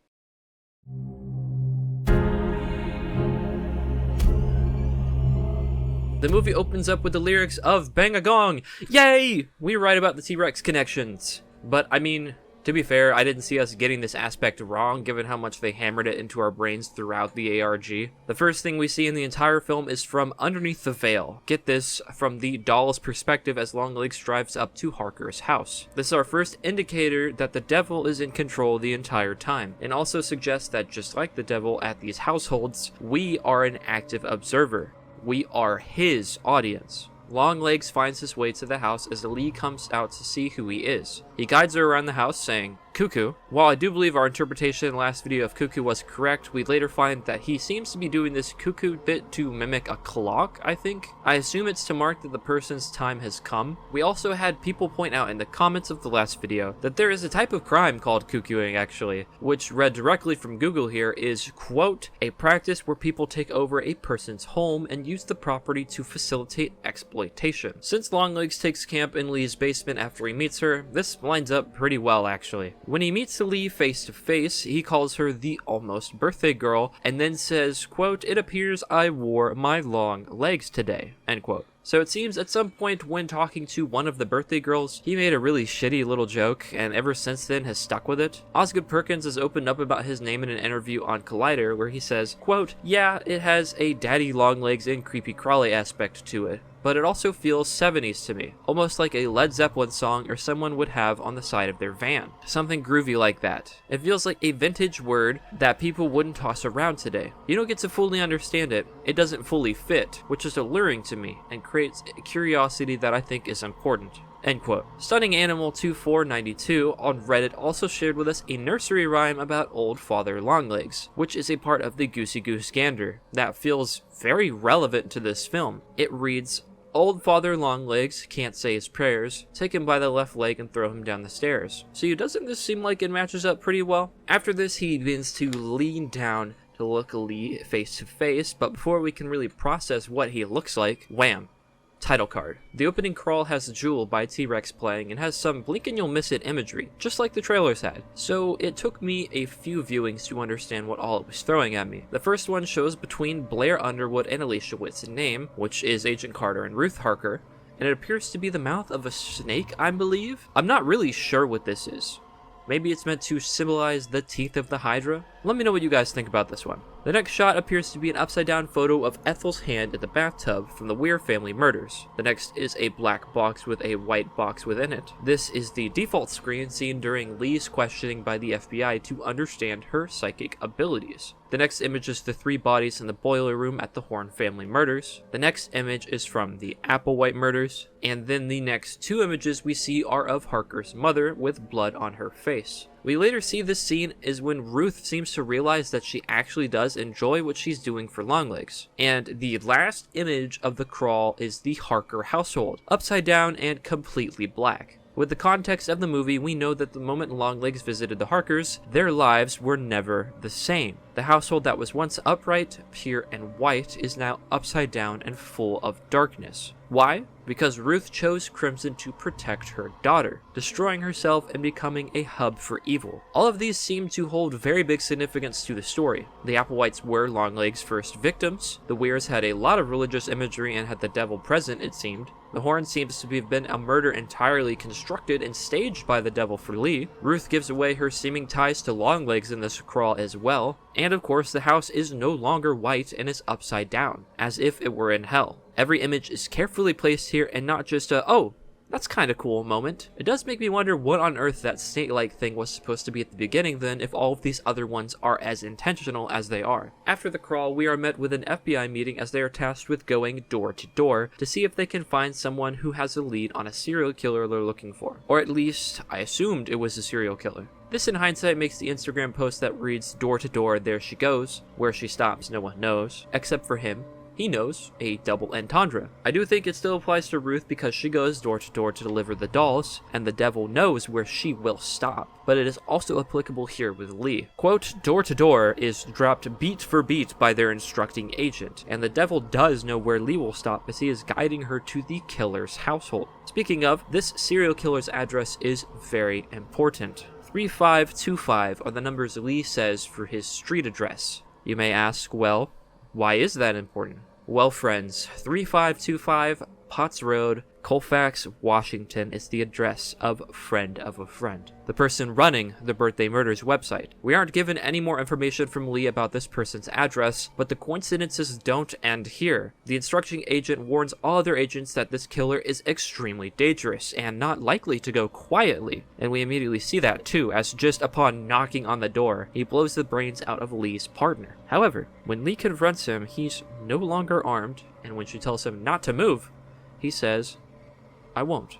Wait, what? But he's not supposed to go quietly. I mean, we watched him kill someone, yet he didn't even try to fight Lee. Well, again, this is because this is Friend of a Friend. We know from the website that Friend of a Friend has connections to Longlegs likely, and that he is most likely tied to the devil as well, which is why this makes sense that this is him. The devil leads Harker to this household. He kills her partner so that she would get all of the credit for capturing him, putting her directly into the Longlegs case because of her supernatural abilities. And not only this, but he's wearing a wedding ring, implying that he is, or was, someone's husband, possibly someone's father. I don't believe he is the father of someone for the birthday murders, as we know they all died and that Ruth was the only one to accept Crimson, but I do believe that he is likely a previous accomplice of Longlegs before Ruth. I mean, we did have Oral Wrench and Wayne Allen Stump, who both seem to hold connections to him. Anyways, undoubtedly, I believe this person is Friend of a Friend, because too much matches up for this to be the case, and it perfectly sets Harker up to be a part of the Longlegs case. After this, she is taken back to the FBI and put in a room that seems to want want to test her seeming psychic abilities. They show her a series of images that seem to all hold significance to some degree. The first is a yellow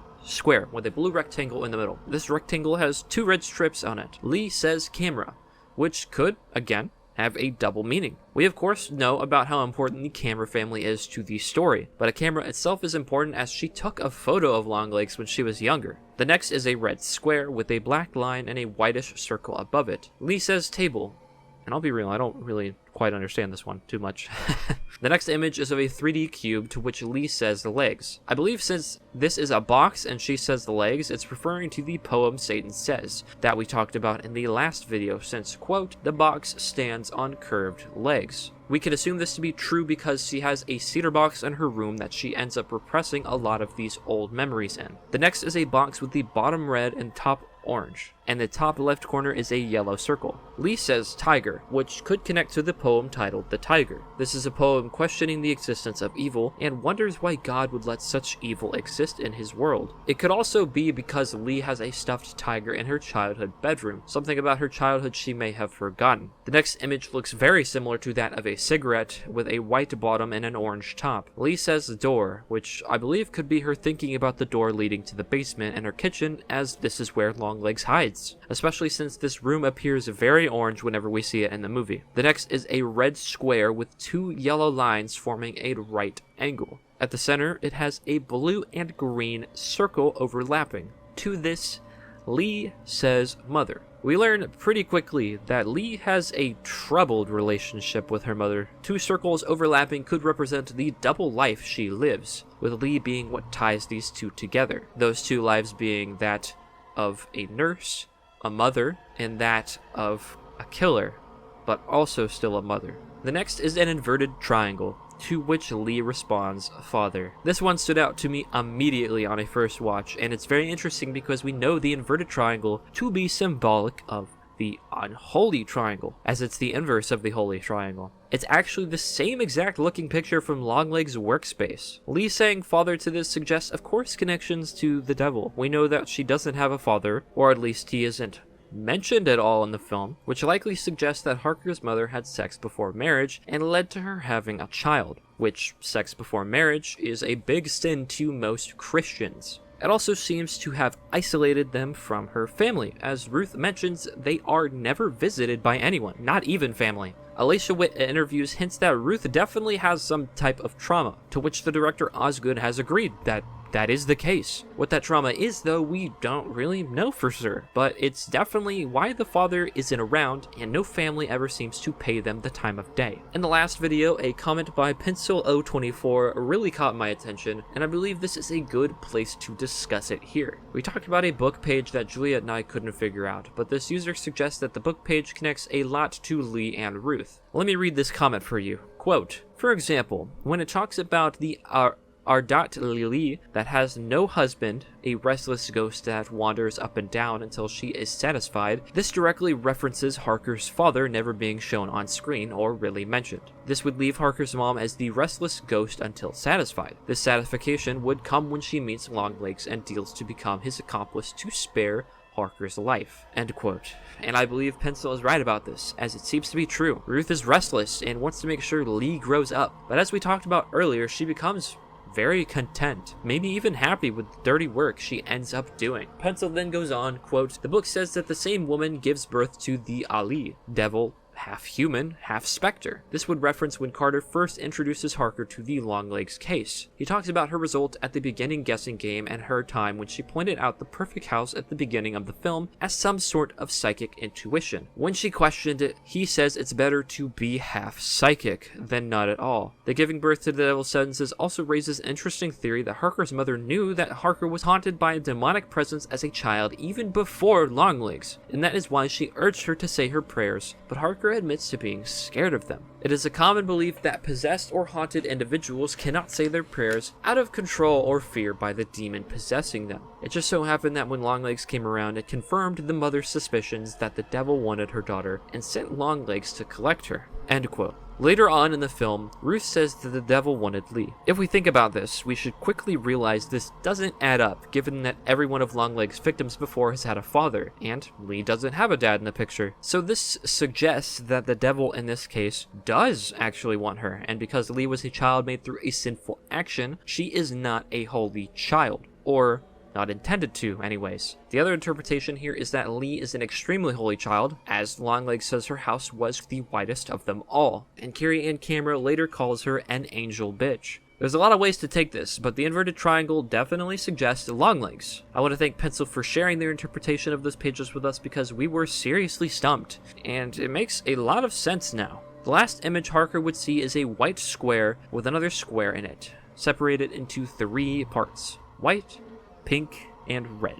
To this, Lee says piano, of course nodding to the red piano in her room. So, what do all of these as a whole mean? Well, to me it suggests Lee subconsciously is aware of her repressed memories involving Longlegs. She took a photo of a strange man with her camera, placed those memories in a cedar box similar to the Satan Says poem, and hid them away. She tries to ignore what's behind the door leading to the basement. She doesn't remember why her mom acts the way she does now. Her father may be something sinister, and she's all but forgotten about the red piano in her bedroom. The psychic test served its purpose to bring Lee's repressed memories to the surface. However, her mind is still clouded and she cannot see the truth just yet. After this, Lee is taken by Carter and Browning to the Horn household. Here he explains what's going on, that the Horn family was killed 2 months ago, and we see some Longlegs ciphers flash on screen. The first is about the Satan Says poem again, and the second is complete gibberish. The third is indecipherable since it has his letters going in different directions. The fourth is also unfortunately gibberish, and of course the fifth is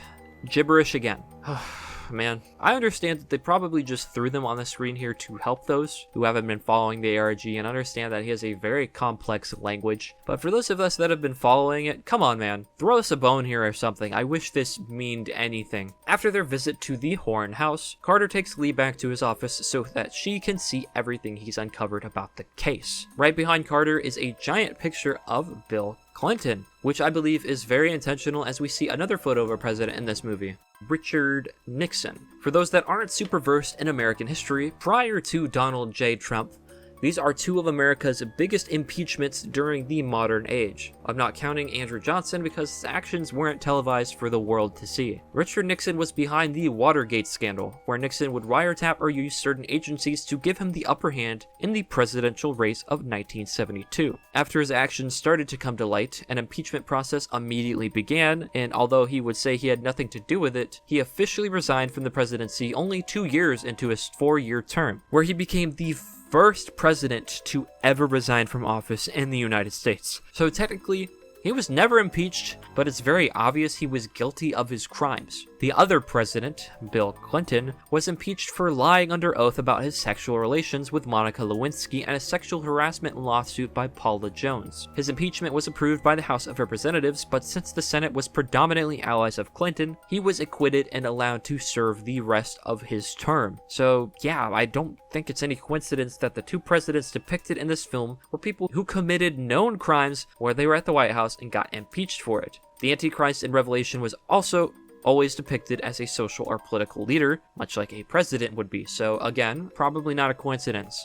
It also doesn't help that these people live in a giant white house, typically something that Longlegs would go after. It's here in this scene we also learn that every family attacked had a daughter whose birthday was on the 14th of the month they were attacked. It's speculated that the reason he chose the 14th is because of the first verse of Revelation 13, 13:1, which is when the first beast arose from the sea. 13 plus 1 is 14, and that's where the supposed connection comes from. This is interesting because in the ARG there was practically nothing to suggest this, so it's neat we know one thing tying them all together. The last little detail from Carter's office is that underneath his Longlegs board is an American flag folded into a triangle.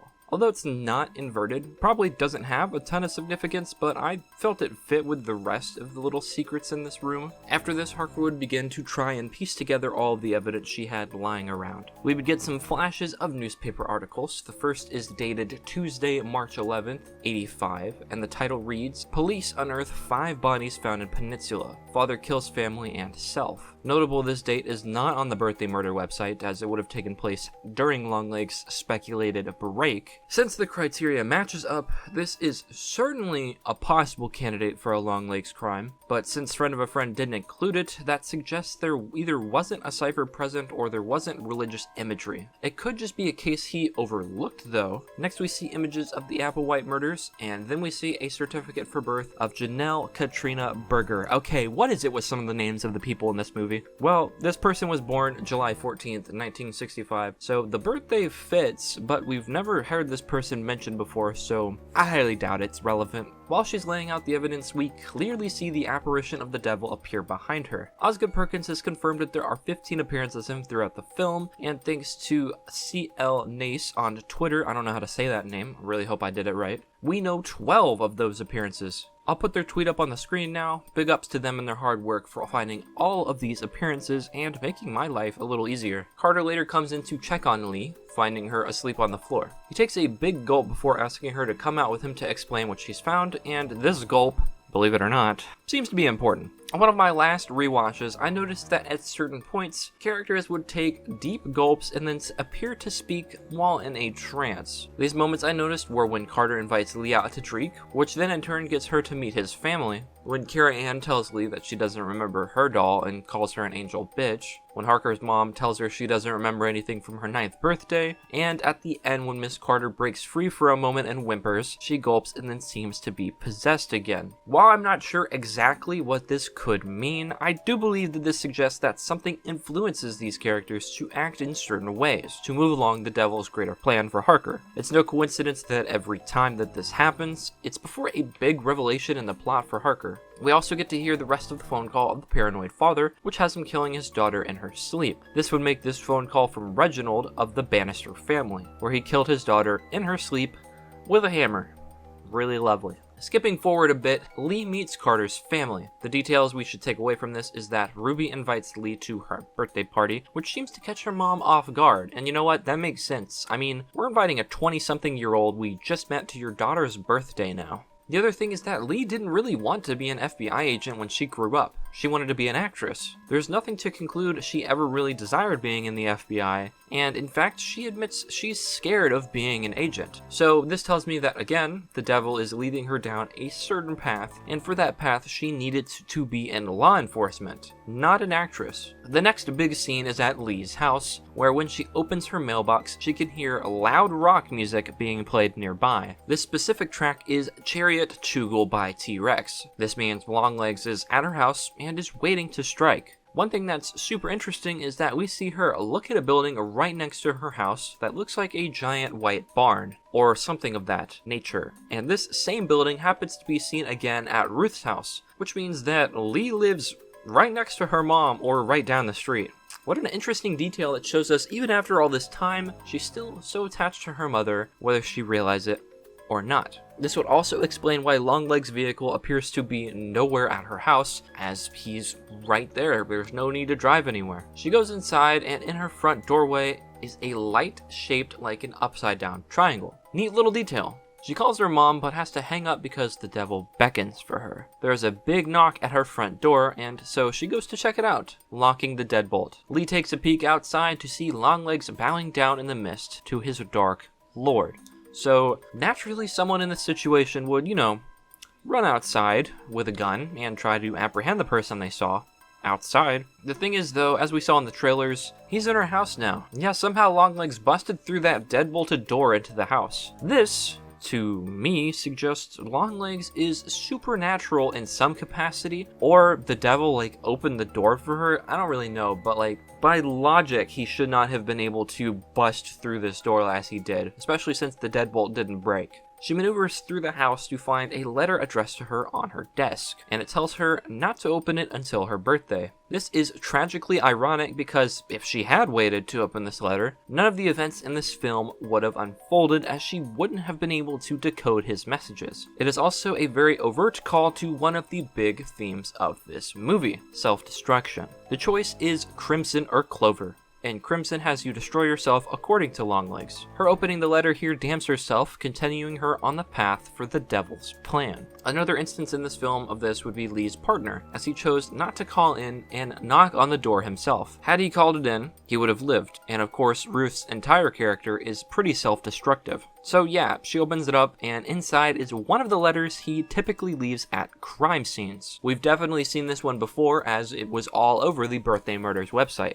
Upon opening the letter, inside we can see "stood upon the sand of the sea," above Longlegs ciphers. On the back is a full cipher written in fresh ink as it smears when Lee rubs it. The reason it says "stood upon the sand of the sea" is because of Longlegs is giving her the key to understand his ciphers. Do I even need to repeat again that this is all set up by the devil? Longlegs wants her to find him. On the back of the letter is the cipher we discussed in the last video. Quote, "Tell them where you got this, how it came into. I'll cut off her hanging milk tits and bleed your mommy dead." In the last video, I interpreted this message as being from Lamish 2, but it gains new meaning under the context of this scene. This message is a direct threat to Lee, as if she is to tell anyone how she got this letter and begin to understand Longlegs' ciphers, he will kill her mother. This message is meant just for her. Shortly after, Lee is called onto a crime scene discovered conveniently after Longlegs visited her. This way she was able to decipher the code at the crime scene. This crime took place a month ago, and we're in January, which means it was around Christmas. This is evident by the household having Christmas decorations, and its family I was calling the Christmas family earlier in the video. But again, this means that Longlegs went for families 3 months in a row, which is totally out of character for him. After this, Lee calls her mom again, and we can in the background hear her talking to someone. The voice we hear is similar to the deep, raspy voice that calls for Harker when she gets one of her second sight moments, signaling she's probably speaking to the devil himself. We also learn that for whatever reason, Lee really wants to avoid seeing her mother on her birthday, signaling to us that she has some trauma regarding it.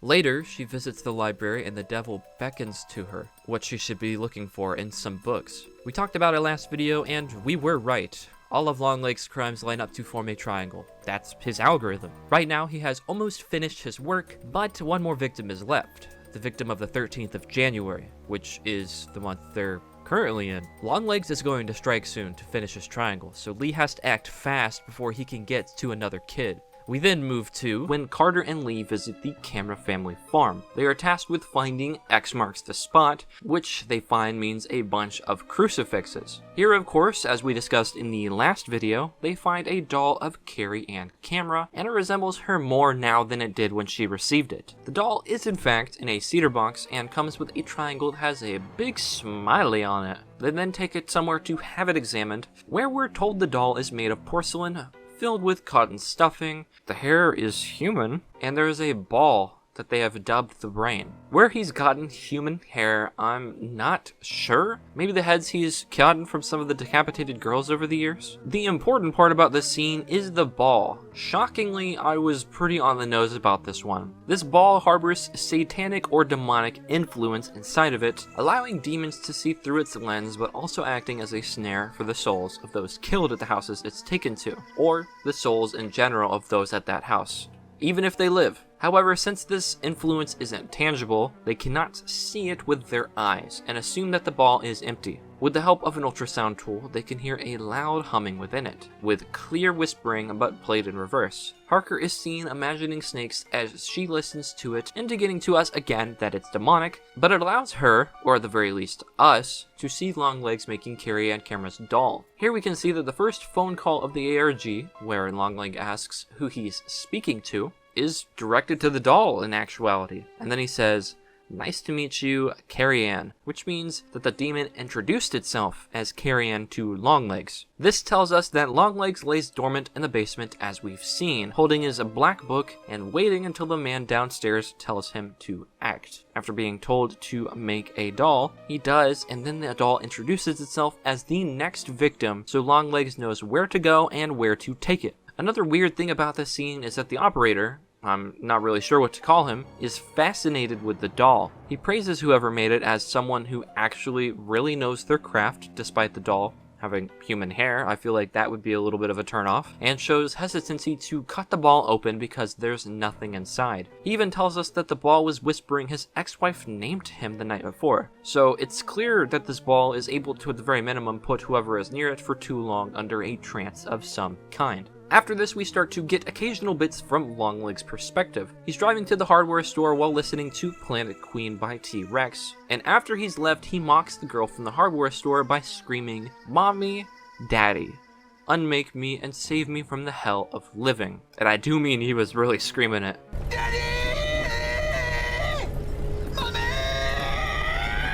From this point on, I will be talking about pretty much every detail in the film, as they don't really elaborate on much, so I don't want to leave room for any confusion for anyone watching. Lee then visits Carrie Ann Camera, who recently came out of catatonia. The reason she was released is because the doll was let out of the cedar box, but just like the Satan Says poem, she no longer has her soul. She may be awake, but she's a husk of who she used to be. This is evident by some photos we get of the cast, as despite being in her 20s or so, Carrie Ann's hair has completely grayed. The first thing she says to Lee is, "I've seen you before, ain't I? You've been to my house," or someone at least who looks a lot like you. This is obvious foreshadowing that Carrie Ann has seen Ruth Harker, as they're related, so naturally they look similar. If her saying this wasn't enough, on rewatches while we get flashbacks of the Camera household, during Lee and Carrie Ann's conversation, we can actually see Ruth sitting in the same room as Father Camera. Carrie Ann explains that her family acted bizarrely after receiving the doll, saying, quote, "They just didn't know what to do with themselves." And we learned that her mother never liked her because she was born via C-section. I tried to look into this, and it seems to be true that some women believe their child to be born wrong if they don't come out naturally. This is why her mom appears to cut herself with the knife, as through the movie,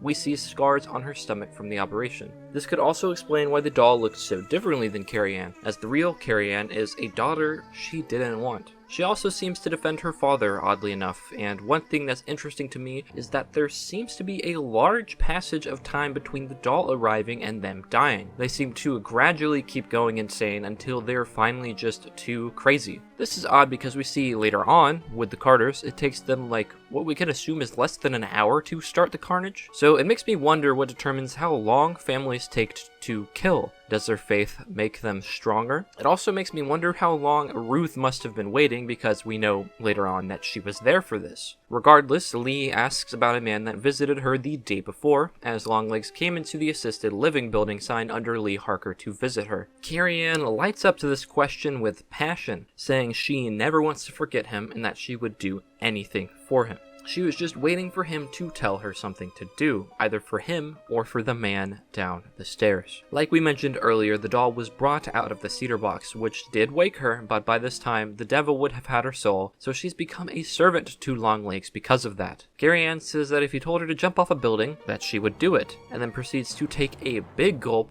teasing Lee and saying if he told her to kill Harker, she would do it too. The gulp again, like I mentioned earlier, seems to be as if Carrie Ann has entered a trance, so the rest of the conversation I don't believe to be her anymore. Who it is though, I'm not exactly sure. Lee asks her if she remembers a doll that looked just like her from when she was younger, and with a huge grin, Carrie Ann says, "Nope, and you don't remember neither, you dirty flirty old angel bitch." Well, we know this wouldn't make sense. If this were Carrie Ann, yeah, she definitely wouldn't know about the doll, but saying that Lee doesn't remember either suggests that she does know about the doll, or she knows that Lee has one too. Calling her an angel bitch also is very bizarre because by no means should she be. Lee has the devil attached to her. Dirty flirty are adjectives that don't feel super holy though, and the way that she says it too feels out of pure jealousy or malice. There are two ways we can interpret this, I feel. The first is that Lee seems to be quite knowledgeable about the Bible, and later corrects someone when they say Revelation wrong. It's possible that her house really was the whitest of them all, as she was born a holy child and with an angel attached to her. In the ARG, we learned of a woman who gave birth to a child that the devil wanted to eat at birth, but then was protected by God because it was meant to unite the world from a verse in Revelation. We know the devil wanted Lee,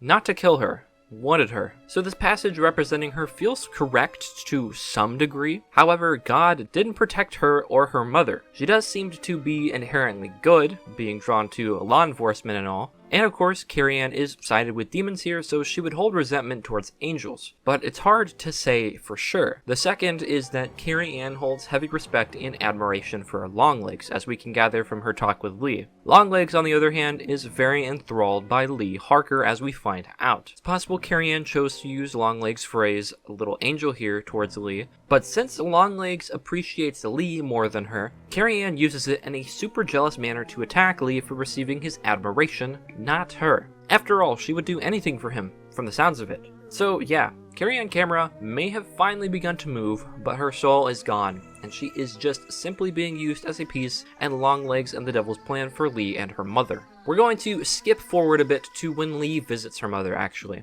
The entire visit is pretty awkward, to say the least. The moment Lee walks in, she isn't even greeted by Ruth. Ruth asks her if Lee has ever said her prayers, to which she replies that she never said her prayers because they scared her. Weirdly enough, Ruth at first seems horrified at this answer, but then seems to get quite the kick out of this and starts laughing hysterically. Lee asks, what's so funny? And Ruth replies that their prayers don't do a thing to help them. The reason Lee was scared of her prayers was because of the demonic influence over her, which probably wouldn't let her say her prayers. There is, of course, what Pencil mentioned earlier about those with an entity attached to them being afraid to pray as the entity may take them over. Ruth seems to have two responses here. The first is as a mother, the other is as a Longlegs accomplice. The motherly reaction is horrified, knowing she has failed to keep her daughter away from Satan as she has never prayed, and knowing she is likely going to go down a dark path similar to hers. The accomplice, however, finds this hilarious because no matter how much Ruth has hoped for God to help them, he has never once, and the only force present in their life is consistently Satan. Lee offers to make her mother some food in the kitchen. There, she finds that her mother has saved all of her teeth from when she was a child, and right next to them are some precariously placed big syringes. I'm pointing this out because they're important for a scene we find was cut later on. After this, the devil calls for her and tries to get her to enter the basement. That's because Longlegs should be down there right now, but this is strange. Why would he want her to see Longlegs at this exact moment? While going to open it, she sees a flashback of her mom being nervous about her daughter's birthday, telling her she took the day off.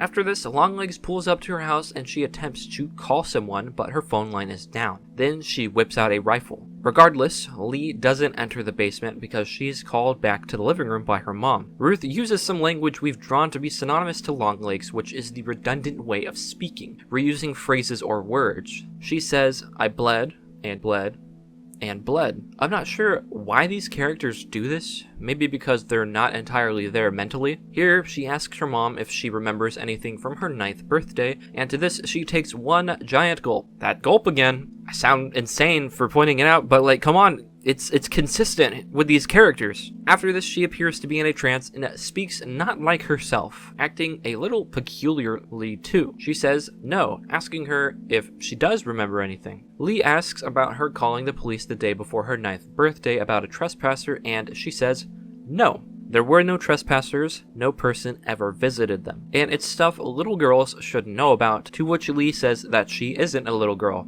anymore, which is true. She's in her late 20s, we can assume. And this really offends her mom. Ruth tells Lee it's because she was allowed to grow up, and that sometimes things aren't fair for the little things in life. Before Lee has any time to say anything back, Ruth tells her that one thing she did was never get rid of any Lee's objects. So what does this all mean? Ruth clearly was possessed by some type of entity, as she cannot tell her daughter the truth about what has transpired all of these years. It's not time yet. She also seems to harbor some resentment towards Lee as she got to grow up, while Ruth had to witness many girls that were Lee's age die. And even though verbally she can't tell the truth to Lee, she has kept everything for Lee one day to hopefully be able to piece together what has gone on. She says no one ever visited them because it's pretty possible Ruth doesn't view Longlegs as a human being. With that weird conversation in mind, Lee ascends the stairs to her bedroom to look through her items. One thing I find interesting about this house is the layout of it. The basement, hell, is where Longlegs is and practices his crafts. In the middle of the house between hell and heaven is where Ruth resides, able to traverse both but typically going into the basement. And up the stairs is Lee's room, the room of the angel bitch, and where heaven would reside. Anyways, once in her room, she notices the cedar box right next to a red piano, which would signal to anyone who was involved in the ARG immediately that Longlegs did successfully visit her household. She gets a flashback to when she was a child, to where the devil is telling her to put those items in the cedar box, which tells me that the poem Satan Says is relevant to the film, as the moment she put them in there, she forgot about everything in this box. She takes the cedar box back to her home and begins to look through it. On the ground next to her, we can see that she's taken out a stuffed tiger and a little doll. She opens up a box full of old Polaroids, and while going through is flashbanged with the moment she took the photo of Longlegs, and then sees flashes of the bloodied nun, which we find out is her mother. This ties back to the golden bow page I mentioned earlier, where taking a photo of Longlegs seems to have sealed all three of their fates. We also get, of course, confirmation about the tiger she used to own but was hidden away, repressed just like all of her other childhood memories dug up during the psychic test. Lee has another flashback to when she took the photo. Ruth comes out to confront Longlegs, asking why he's talking to her kid. Cause, I mean, this is some weirdo that at her house when no one shows up at her house. Longlegs starts a musical number as his response, singing, "Let me in now and it can be nice. Make me go now and I'll have to come back not once, not twice, but as many times as I like." So this explains right here why he comes back. Ruth did not let him in. She turned him away and wouldn't let him deliver his doll. Because of this, he comes back later that night and forcibly makes his way into the house, presenting Ruth with the choice of crimson or clover. We know what her choice was, but again, because she turned him away, he was in fact able to come back as many times as he liked. Funnily enough, after he sang the song, something appeared on the screen for one frame, and because of this I assumed it must be something huge, given things that were important in the advertising appeared for one frame. So after seeing the film 4 times, I decided I wasn't going to miss it the 5th. I pulled out my damn camera to see what the fuck happened here. And well, I ended up being pretty disappointed. It's either an editing mistake or an accidental camera zoom that was probably meant to be cut out, but was left in the theatrical film release. Man, what a bummer.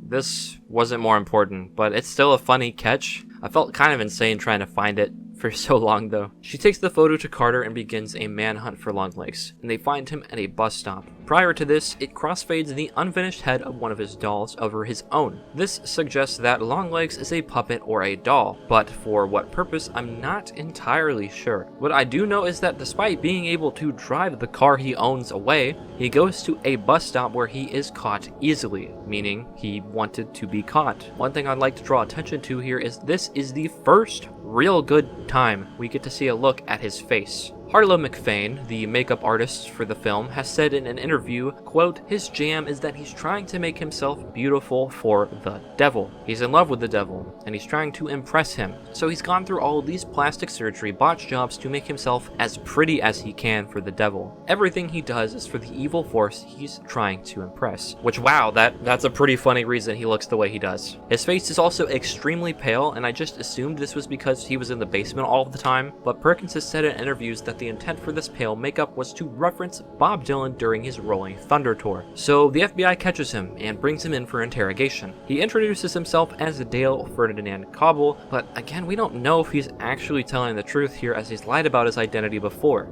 We get confirmation though with the release of streaming that his last name is spelled just like the FBI agent who has the last name Cobble. They ask if he calls himself Longlegs, and he replies, "When do I see Lee?" They ask who, and he replies, "Harker."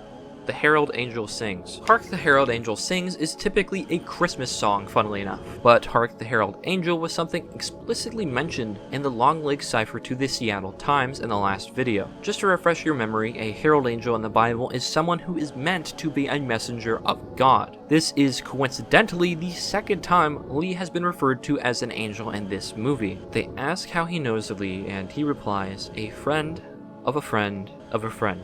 And this friend wants me to stay." Again, it's always hard to determine what he means by this. He could mean Ruth, who is his friend, and she's a friend to a demon who is a friend to Satan, or he could mean Lee, who is a friend of Ruth, who is a friend of Satan. I can never tell with these friend of a friend titles. This friend who wants him to stay could be talking about how he needs to stay alive to meet Lee, or they wanted him to stay at the Harker household, or they want him to stay in this interrogation room. He then goes on to wish Lee Harker a happy birthday and says, "You'll be there 4 times. The first time, I think, weirdly enough, is to us, the audience, suggesting he knows there is an observer, as there is no one else in this room he would be saying it to. Maybe the devil? The second is to Agent Browning, who is later killed by Ruth, then to Lee, who would go to the Carter household and Ruth's household, and lastly to Carter, who would be the victim of this year's attack. He then sings the happy birthday song to Lee Harker, where allegedly he went on for 24 minutes. In actuality, this is really funny because in interviews it has been confirmed that he actually sang happy birthday for 24 minutes. I would love to see the full version of that one day, but as of now, nowhere to be seen. Anyways, Carter sends everyone out of the room except for Browning and Lee, with on the TV behind them, Longlegs appearing as if he is laughing. Browning says that while his suitcases are filled with ciphers that match the crime scenes, they aren't sure how to proceed with the case. Cobble doesn't appear to have killed anyone. All he's done is worship the devil, and he's allowed to do that in the United States. What an interesting sentence. This, I believe, calls back to self-destruction, as Browning doesn't believe he possibly could have done anything with the case given he's just worshiping his religion, which he's very much allowed to do. Allowing him to do this ends up damning her in the end, getting her killed. After this, Lee begins to recite the passage from Revelation. Quote, "And I stood upon the sand of the sea, and I saw a beast rise up out of the sea, having 7 heads and 10 horns, and upon his horns 10 crowns, and upon his heads the name of blasphemy." The reason she recites this passage is because she seems to very much believe in the spirituality surrounding this case. And because of her knowledge of the Bible, she knows that if Longlegs is one of the beasts, there has to be a second one. Harker says that the second accomplice has to be a child, or someone who could pass as a child, which is foreshadowing again to yet another scene that seems to have been cut from the film. We'll talk about that part when we get to talking about some of the interpretations for the ending. Carter talks about how things are over because they caught the guy, but Lee says that things aren't over and they're still missing the 13th to complete the Longlegs Triangle, which is that day in the film. Lee believes whoever his accomplice is will kill that day, and she wants to figure out who that person is. She asks to interview him and where he is right now, and Browning tells him he's directly underneath her feet. This is a double entendre because, well, he was always directly underneath her feet all of her life. He was in the basement of her house. Before she goes into the interview, we see another flashback to when Longlegs came to visit her way back when. He introduces himself as friend of a friend. Okay, so at the very minimum, we know that friend of a friend means you are someone who is a friend to Satan. That doesn't bode very well for our birthday murder website runner then, because he calls himself friend of a friend. Ruth asks, "Whose friend?" And he says, "My friend that lives downstairs." She's naturally like, "Well, what the fuck do you mean downstairs?" And he says, "Downstairs everywheres. You can even call him Mr. Downstairs." So yeah, downstairs is obviously meant to be hell, and Mr. Downstairs is the devil. After this, Lee goes to interview Longlegs, and he's ecstatic to see her, crying as he says, "Oh, there she is, the almost birthday girl," which is beat for beat what he says the first time he saw her. He then goes on to explain that the day that she decided to go into law enforcement, she was 20, which is probably super creepy to Harker that he knows that. He says that they had a big laugh, but it was really only he who laughed, not she. Lee asks who she is, and he responds with the 7th she, to be given the same choice they all were given, crimson or clover.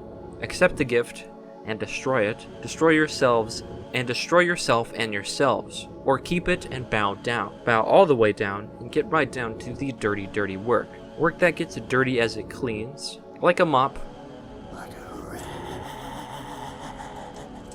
This seventh she is Ruth, as the Harker family was the seventh family Longlegs visited. It is also likely intentional, as Ruth is implied to have a demonic entity attached to her now, which is probably Lamish too, the demon of the seventh she from all of our research these last 2 videos. But here, we finally have Crimson or Clover explained to us by him, which is funny considering he probably got this title from that song by Tommy James and the Shondells. You probably have heard me mention it many times in this video, and in case you haven't seen the film, I'll explain it to you now since the context is important. Clover is naturally referring to the Holy Trinity, meaning if you choose to accept the gift into your household, that being the doll, but you opt instead to want to destroy it, you will destroy yourself and your family as you've chosen the path of faith over hell. We can see this from when Miss Camera stabs the doll repeatedly, wishing to destroy it. The alternative is Crimson, to keep the doll and not destroy it. In turn, you accept hell. You will need to worship and bow all the way down, just like we see him do in the woods, and begin to do the dirty work, which is murder. But if you do, you're cleaning the earth of those who are holy so you can begin the trials of tribulation. The reason Ruth didn't laugh is likely because of the mother side of her. Realizing Longlegs finds this funny because Lee is still moving on the path he wants her to. Naturally, she wouldn't see this as funny, because that means Ruth has wasted all these years for nothing, as her choosing Crimson has still damned Lee. But also, it could be her worried that one day, Lee will find out just how involved she is in all of these crimes. Lee says you don't work alone. You have an accomplice, to which Longlegs freaks out. Although his freakout tells us exactly how these crimes go. Longlegs gets an order from the devil to craft a doll, and then go to a household. In this example, it's the Camera family farm. It specifically mentioned that the house will be so bright and white you can't miss it. Then Ruth walks up to the house, dressed as a nun, Bible in hand, knocks on the door and tells the family the church has selected them as recipients for a gift. And, well, we all know what happens from that point on. It then goes on to say Lee's house was whiter than Carrie Ann's, and that in fact it was the whitest of them all. Lee isn't the best interrogator though, as she replies to him that his work is done and that he'll be here for the rest of his life, which takes him out of his rampant state. Quote, "Yes, I am done, but I won't only be in here. I'll be a little bit of everywhere, waiting in the wings, in the Father's wings." End quote. Uh-oh. Uh-oh. It's after this moment, even if we already knew from the trailers that anyone can guess, Brother's gonna end it right here on the spot. It sounds like because of the work that the devil is promising him a good spot in hell, since Mr. Downstairs is downstairs of everywheres, and Cobble is ready to be embraced into his wings. Lee asks him who his accomplice is, and he says, "Well, I'll let you get started now." And she isn't happy about being ignored, so she presses on by asking who the man downstairs is, and he replies, "Why don't you ask your mommy?" Then he hails his Dark Lord and smashes that oh-so-pretty botched face to pieces right in front of Lee. I'll let you get started as a crazy line drop because it stems into multiple possible theory routes. The first being, since Longlegs is dead, he's free. Does that mean Lee will take over his role as a doll maker? Personally, I don't believe so, as I don't see Lee ever being willing to make that kind of deal with the man downstairs. The next being that this means his role is done, and now it's time for Lee to take over and finish the job of starting the trials of tribulations. This one I feel is more possible. I'm sure there are other probable routes that could be taken from this, but those are what I gathered from it. Him offing himself in front of Harker, I believe, probably means something in the occult, but I couldn't seem to find much on it when I was looking it up. So, yeah. Longlegs is dead now, and Agent Carter is pretty pissed and blames Lee for Longlegs doing it, and lets her know that Carrie Ann jumped off the building while they were in there for the death of the 13th. With that, the triangle should be completed, although that kind of rubbed me a weird way because all of the other victims are children and Carrie Ann is not a child anymore. Agent Browning takes Lee back home to get her mom, and Lee explains that she should probably go in alone. Browning agrees to that, but weirdly enough, Lee seems very confused. She stares at her blankly after answering. Before speaking, Lee did the swallow thing again, so it's very possible with my theory I've mentioned before that this is a moment of possession or something similar making her say this, which would explain why she seems so lost after Browning agrees to staying in the car. But disregarding all of that, Lee goes in to find that her mom ain't in the house. Lee opens the door to the basement, but before she can finally explore it after all these years, we cut back to Browning being stuck on by Ruth in a nun outfit. Wait, she's got a gun!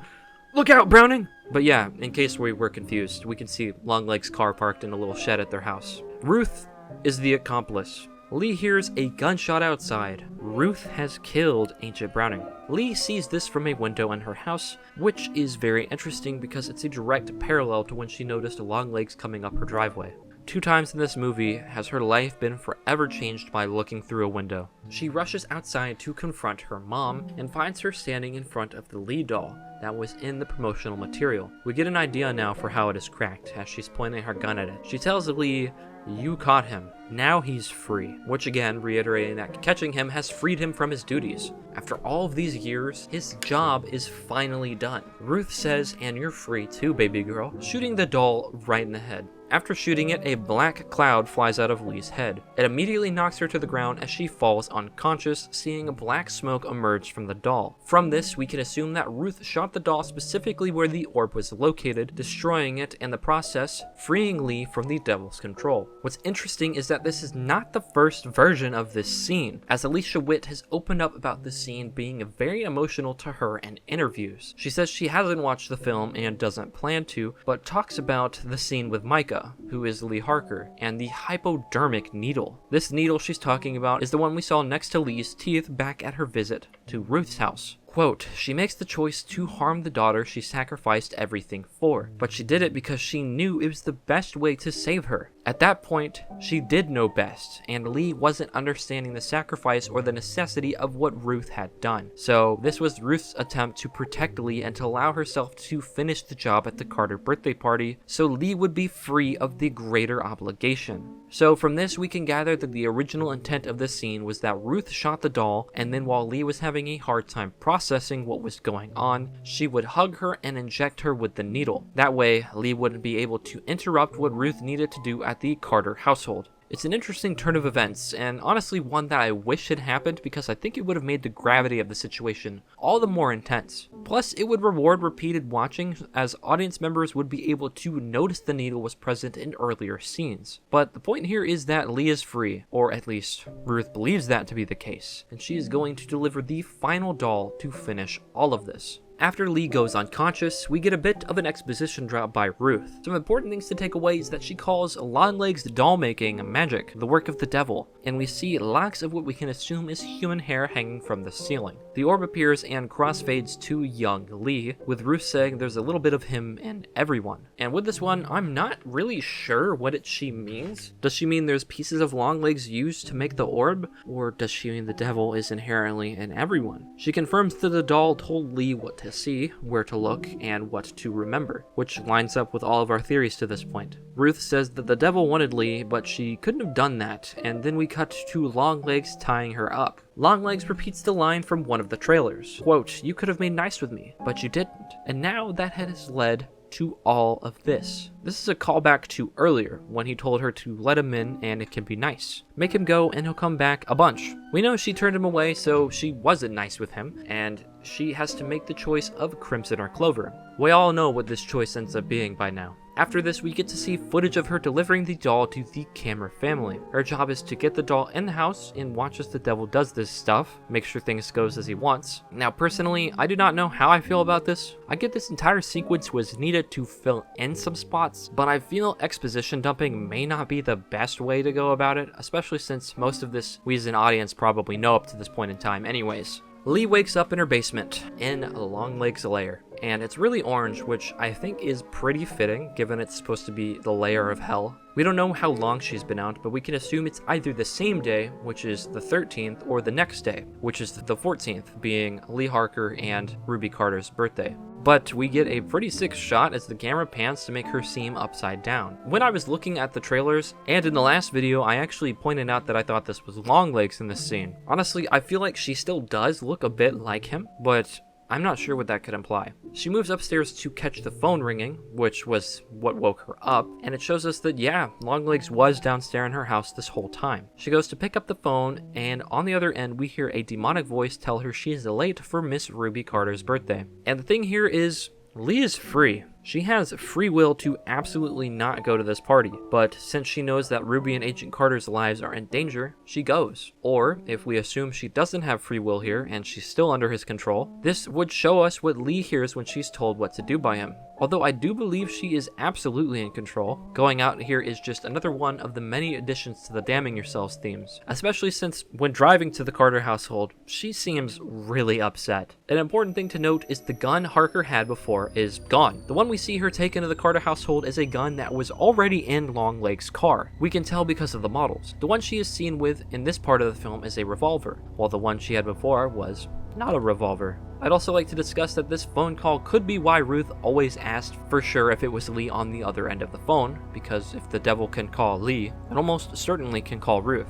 Everything appears normal at Ruby's house as Carter and his wife let Lee in, but we can clearly see that this isn't the case as the devil is in the reflection of their door as they go in. Once inside, Ruby is sitting next to a life-sized doll of herself, and Ruth is sitting across from her. She clearly isn't happy to see Lee. Lee tries to explain to Carter that she is Longlegs' accomplice, but he yells at her in a voice that isn't quite like his own, with a deep swallow for Lee to sit down. When Carter's wife asks who Ruth is, she calls herself a friend of a friend. She is a friend of Satan for real. Lee tries to continue to rationalize with Carter, but what she doesn't know is she is already way too late. Carter stares at the doll as if waiting for it to give him commands, and then they decide to go cut the cakes. What confuses me is that when his wife suggests it, it's singular, but Carter refers to it strictly as plural. I attempted to see if there was any significance for this, and the only thing I found was that according to learnreligions.com, quote, the cutting of the cake is another picture of the cutting of the covenant. When the bride and the groom take pieces of cake and feed it to each other, once again, they are showing they have given their all to the other and will care for each other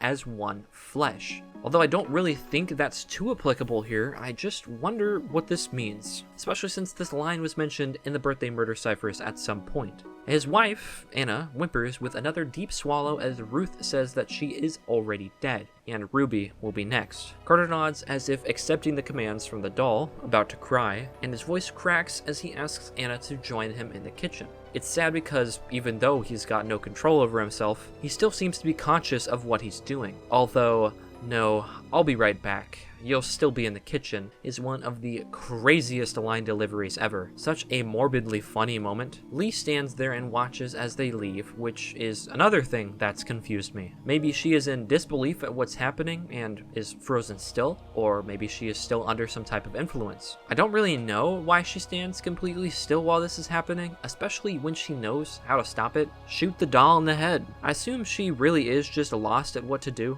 or is, again, frozen solid. Regardless, Ruth says that they all have to die, and Lee is like, why? And she responds with, quote, if they don't die, we'll burn and twist in hell forever. I'm doing this for you, just like I've always done, so that the little girl named Lee would be allowed to grow up.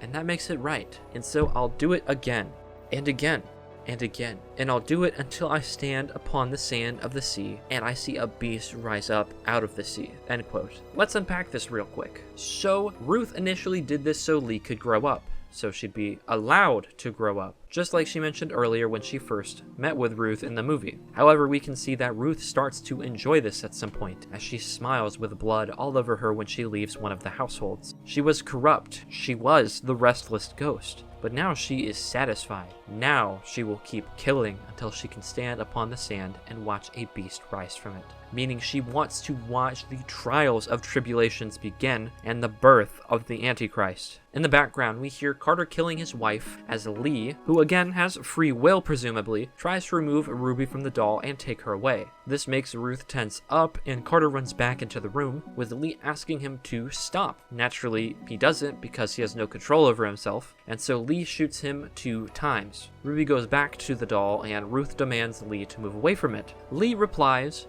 "Mom, please," and Ruth surprisingly says, "Don't call me that," but her voice becomes distorted and demonic. This suggests that whatever this is, it's no longer Lee's mom. She pulls out a pretty typical sacrificial dagger and tries to go to stab Lee, but Lee pops a cap right in her head. Interestingly enough, the gunshot on Ruth's head created a cross made of blood. Poor Lee though, she sobs because, well, I mean, she just killed her mom. Who wouldn't cry here? But being the strong FBI agent that she is, she pulls herself together to try and bring Ruby with her, raising her gun to shoot the doll. She goes to pull the trigger and wham! Just kidding, it's actually out of ammo. The gun in Longlegs' car coincidentally had 3 bullets in it. Realizing that she has no way to destroy this orb, she stares helplessly at the doll as Longlegs laughs and sings happy birthday. Knowing she can't do anything here, she decides to leave the scene with Ruby, although continuing to stare at the doll. We see the scene where Longlegs was at the FBI interrogation room, but he acts differently this time, saying "Hail Satan," but instead of killing himself this time, he blows us a kiss and winks at the camera. This, to me, signals that he's won. Whatever Longlegs wanted has come to fruition. And, that's it. The credits roll. That's the end of Longlegs. Wow, yeah, pretty open-ended one, huh? I'm sure you have many questions like, well, what happened to Ruby? And what is Lee going to do now? Well, we're going to try and explain everything we can about this ending to the best of our ability, but it will prove to be a little difficult given how open it is. First, what's going to happen to Lee? Well, there are multiple answers to that, and a few are speculative, while one of them is directly from Osgood Perkins. We'll start with the speculative ones first. The first is that, while I don't agree with it, seems to be the more popular take. After Longlegs has died, Lee takes up the mantle as the new doll maker and makes a deal with Satan to spare Ruby's life. I don't believe this one to be the case though, as the triangle is completed, so there'd be nothing left for Lee to do, unless we were to start a third triangle, and then go do that one. Plus, I don't really think she would make the same choice her mother did. Another interpretation is that Lee is going to become the third beast of Revelation. Now, this one isn't mentioned too much in Revelation, but user Anonymous Browsing 9 had a great post written about this theory. They believe the first beast to be Longlegs, as he is given the power to make the dolls and imbue them with the power of Satan, which mirrors the power the dragon,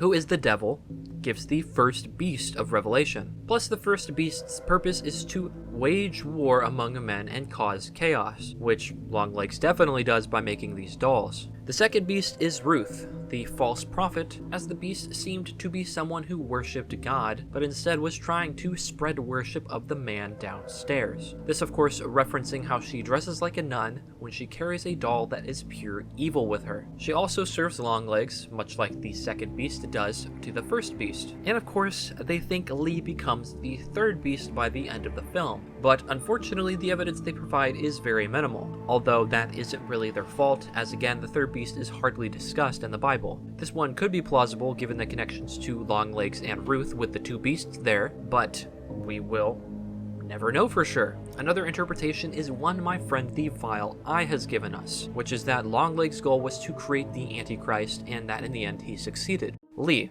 He believes Lee becomes the Antichrist. The reason for this being that we saw repeated imagery of presidents in the film, and the Antichrist was always thought to be a political leader of some kind, and it would make sense that Lee could become a president fairly easily. I mean, she helped take down the Longlegs killer and saved a girl from a murderous father. Of course, being in the FBI also would help with that. This also would make sense because Ruth wants to watch a beast rise as she stands upon the sand of the sea, meaning a beast has likely not risen yet at all. Not to mention we have the teaser, we've been waiting for her, and the whole thing about the devil really wanting Lee, although it's hard to say for sure as we aren't given much about what happens after this scene in the Carters, and Lee never mentioned wanting to run for president, although she never really wanted to be an FBI agent, but regardless, we don't really have the evidence for it, even if some of the pieces are present in the film. The other is that Lee is meant to be an angel, specifically one of, or maybe all of, the herald angels who blew the trumpet that signaled the beginning of end times in Revelation. This makes sense because Longlegs referred to her as the herald angel, Kirian calls her an angel bitch, her house was the whitest of them all, and she bears witness to great murders and events that all occurred by the devil's will. This one makes sense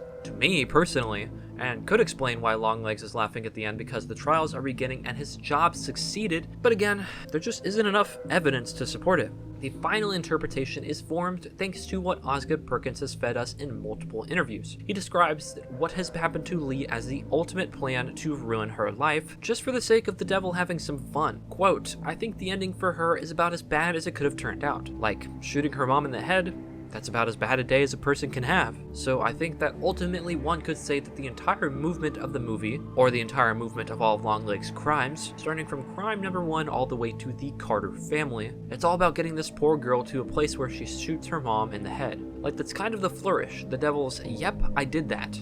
End quote. He goes on then to say, quote, "The story of Lee Harker ends with the ending of the movie. The last shot that she fires is the worst thing that can happen to her."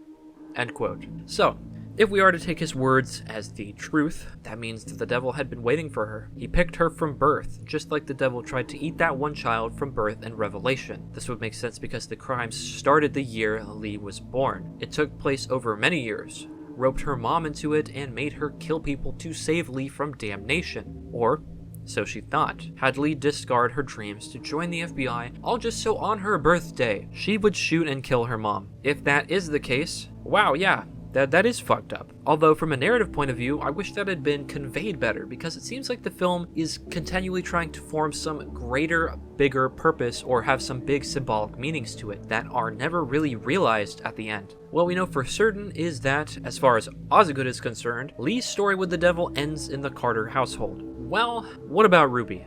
It seems she isn't as lucky. Osgood, in an interview when asked about Ruby's doll not being broken, simply replied, quote, "Not my problem." We can assume she has unfortunately had her soul snared in the doll, meaning that as long as the orb is alive, she is under the influence of the devil, much like Harker was for all of her life. We could assume this because of what happened with Lee. If you stay just a little bit into the credits, there is someone listed as adult Ruby Carter in the credits, played by Ryla McIntosh. I tried to find some info on this person and if they had any comments about it, and I found a Reddit user claiming to have been an extra on the set of the film and had become friends with Ryla. They claimed that after having reached out to her, she cannot comment on what exactly the contents of the scene were, probably due to an NDA. However, what she did tell us is that it was in fact a scene that took place after Lee had left the Carter household, meaning that there is an alternate or extended ending to this movie. This means that the influence of the devil carries on into her adulthood, and that changes a lot. That means Longlegs could have been trying to create the Antichrist, and it was Ruby. Maybe she was actually the third beast of Revelation, or maybe she ends up making dolls. Maybe,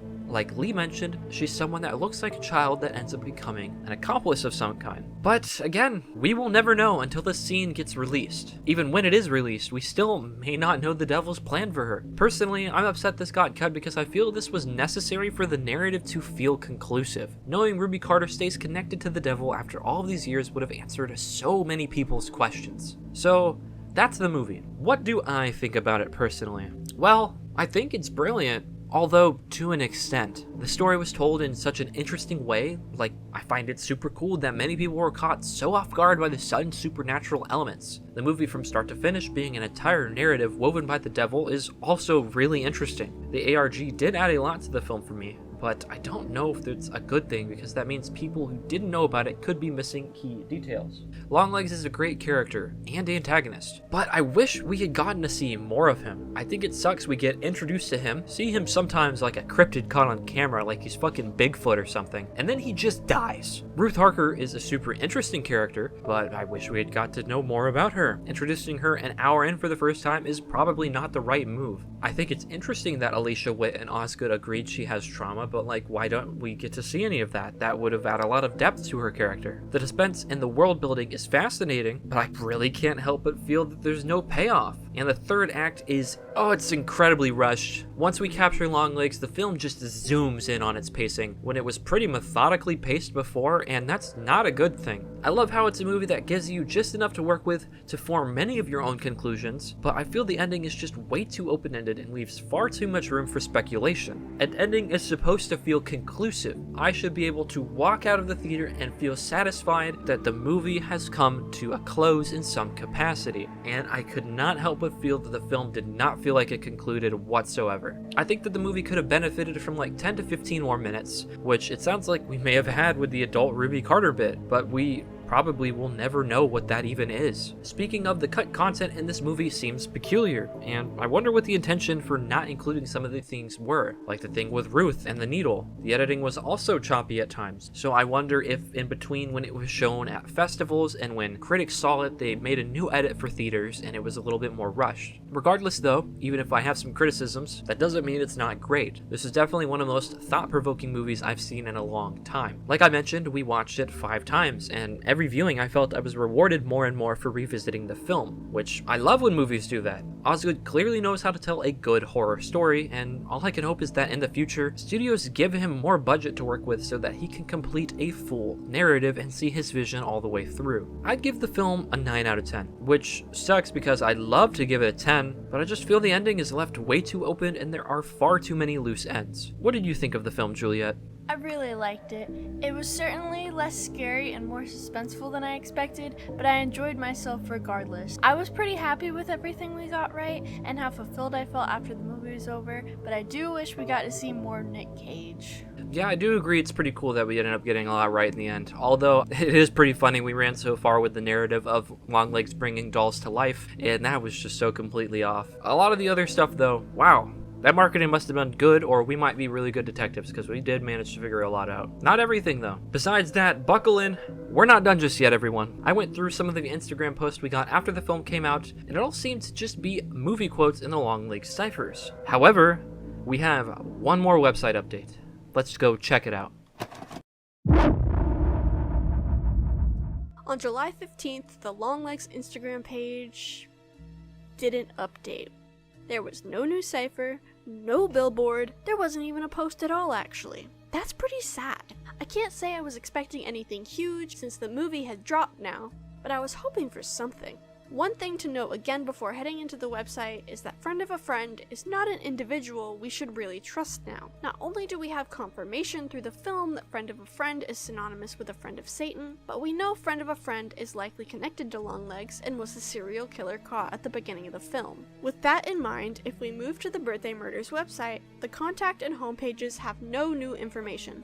Notably, the update notices are gone, and there are no more website updates coming. This is it, everyone. This is the last update for the Longlegs marketing campaign. This, coupled with the lack of an Instagram post, is, well, saddening.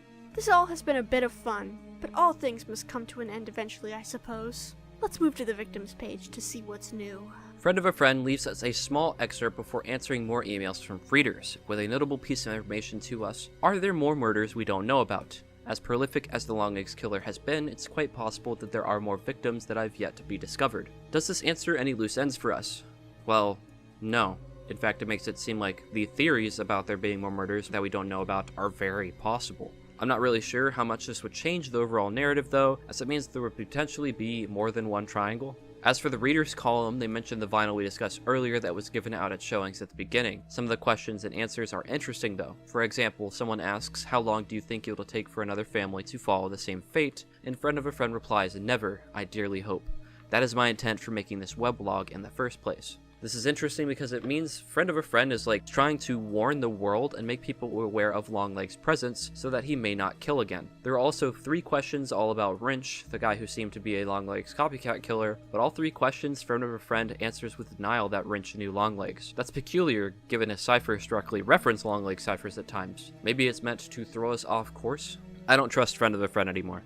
The most important question of them all is the very last one. Laura Lee asks, I'm just asking, who are you? We don't have a name or anything. I understand if you wish to remain anonymous for online purposes, but I feel really weird you know all of this and aren't giving your name out. Friend of a friend replies, I'm just a friend of a friend of a friend, and this friend wants me to stay. Does this sound familiar?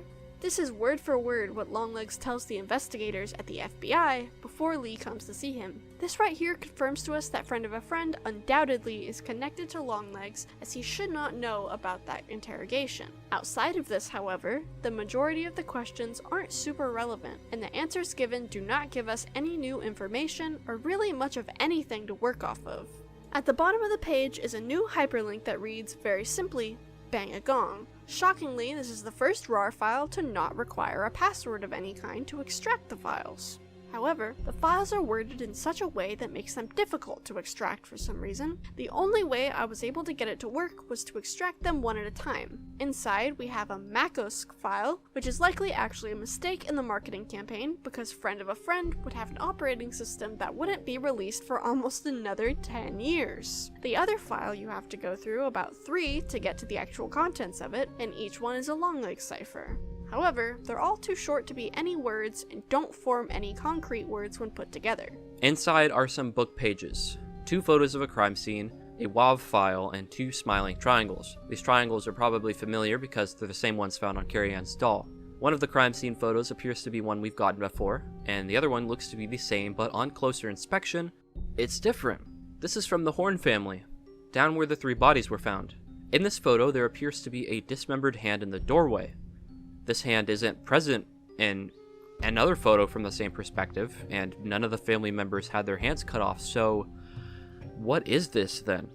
One of the book pages, I'm not really sure where it's from, but it's likely from a book we've discussed before. On the page, it discusses that if Satan and evil weren't real, there would be no purpose in baptisms or exorcisms, and if Jesus and God weren't real, there'd be no point in fear of demons. The next is from Occult Psychology, written by George Brown and published in 1919. I'll be real, I've got no fucking clue what this one's supposed to mean, so I'll let you guys read it right now on screen.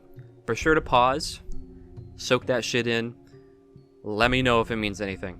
And the next page is again from a book I'm not too familiar with, but it discusses again the existence of evil spirits. Finally, we have the recording of the vinyl mentioned on the website. It is a clearer version of what we saw on Twitter earlier, but it's still hard to make out what's going on. I'll let you listen real quick.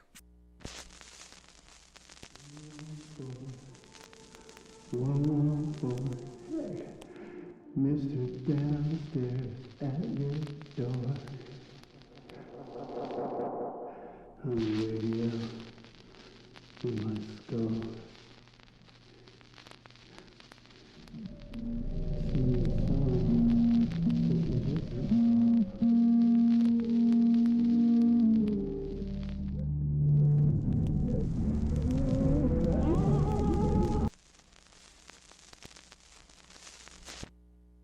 Of course, all the files are number ciphers again, and when translated, read, and dirty, get it on, girl, my, soon I'll be waiting, sweet, and you're twice. These clearly all reference the lyrics of Bang a Gong, except for one of them, soon I'll be waiting. Longlegs says something in the vein of this before he dies, which could mean that friend of a friend is expecting his time to come soon as well. Could explain why there are no more website updates. And, well guys, that's it. That's the end of the Longlegs ARG. I'll be up front. I wish this wasn't the last update. Yes, it is nice to have closure that friend of a friend is in fact involved with Longlegs in some capacity. However, I can't help but feel that the majority of this update was rushed or rather unimportant. Regardless, I'm still pretty happy with all that they've done. I was born way after the Blair Witch Project's advertising, so it's been cool to be involved in a marketing campaign like this, because I've always wanted to be a part of something similar. It makes me get to experience a phenomena that I've always missed out on. Thank you all for going on this amazing journey with Juliet and I. It's been really cool to showcase how smart she is with all these ARGs, and I've just been enjoying yapping a lot. It's been a lot of fun, and I'm thrilled to have been able to bring light to so much for so many of you involving this movie. It's been really cool to read all these comments. There's a big reception for the last video, and I know a lot of people are looking forward to this one. And all I gotta say is I hope it really delivered.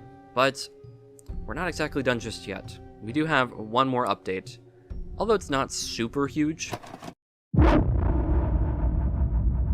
Seemingly out of the blue, on July 24th, Neon would release a song written by Longlegs. That's right, the vinyl that we've had tossed around in the marketing has finally gotten a full version. It's really cool because we've gotten so much about Cobble and Longlegs regarding him being a glam rocker, and they're really just paying homage to it here. We get more confirmation that Dale Ferdinand Cobble's last name is spelled with a K and not a C in the description, continuing to connect to the person working at the FBI named Agent Cobble. And probably the most important part, the video is marketed as the last known recording before the voices took over. Regarding the song itself, of course, the lyrics to me are still incredibly hard to make out. This didn't make it much easier. But thanks to Tiger Typer, along with some help of _FVB1 and Vile the Stink on Reddit, we have a lyric breakdown. This user listened to the song multiple times, and here is the important parts about what they've written down for us. Sorry guys, I'm not gonna sing this. Just gotta bear with me reading it. Wrong floor, wrong floor.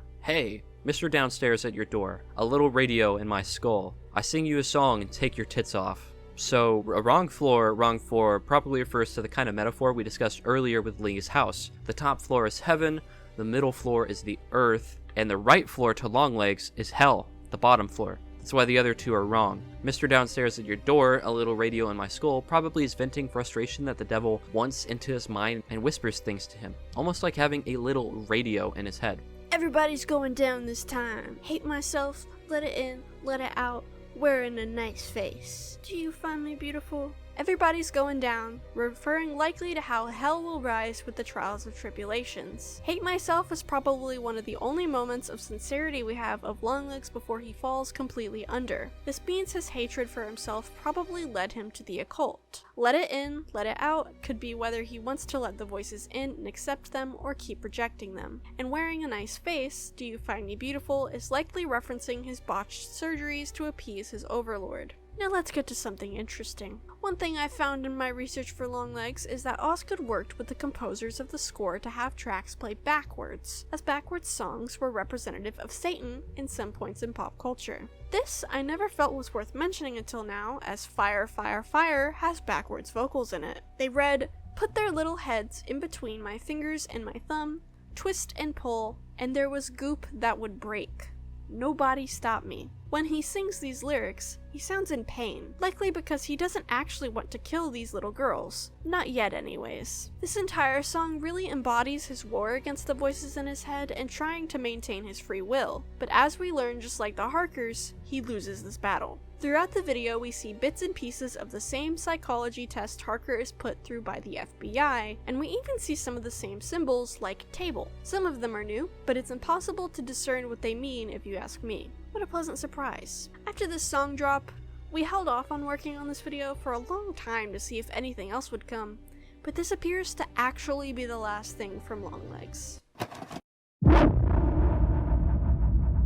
Last video, we received so many comments from all of you, and some of them were truly amazing that I feel pointed us in new directions with what we discussed. I felt it was best to talk about it here in its own section because I did want to highlight some of them. So, let's see what you left for us. AEB72112 pointed out that the caduceus was likely placed in the basement as hints to the mother being a nurse for 8 years, since it's usually depicted with medicine, signaling to us that Longlegs is in their basement all along. What a cool find, I never really connected these two dots. Catherine, oh lord, I'm not gonna say your last name, if that is your last name, out of respect, said that wouldn't hurt a fly, something from a cipher in the last video, is likely a reference to Psycho, as Osgood's dad is Anthony Perkins, the guy who played Norman Bates. Apparently he loves to reference his dad, and the line "wouldn't hurt a fly" is used in the ending of that film. I think this is both a really cool Easter egg and a just overall really sweet detail. We also had a million people comment, "It's Revelation, not Revelations!" And yes, you're right, I learned that as soon as I sat down for the movie. While watching it, when Harker corrects Agent Browning,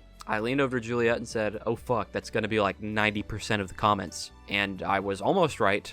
It is a lot of the comments, but maybe not 90%. People are still commenting that to this day, and this is being recorded 2 months later.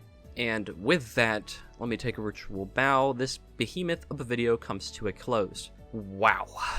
What a hassle this has been to make. Thank you all so much for your patience on this one. I know it was originally supposed to come out in August, but this ended up being, as I'm sure you can tell, a lot bigger than anticipated, and we also rewatched the movie a few times, which can recontextualize things a few different times for us. So we just figured it was best to push it to October and make it a Halloween-centric upload. I hope after all this time it's been worth the wait. Really excited to share a lot of the stuff we've uncovered for this video, and I'm very thankful to have been able to make this video with Juliet. I love her, and it's been really cool to walk her through the entire process of making content, and I hope that it has been very insightful for her as well. I'd like to thank my patrons, Jim, Juliet, Ray, and Joshua, for supporting me. You guys don't understand how much you're helping me this month because how many big projects I'll be dropping. And thank you all for watching. This would not be possible without all the support you gave the last one. For now, I'll see you guys in the next one.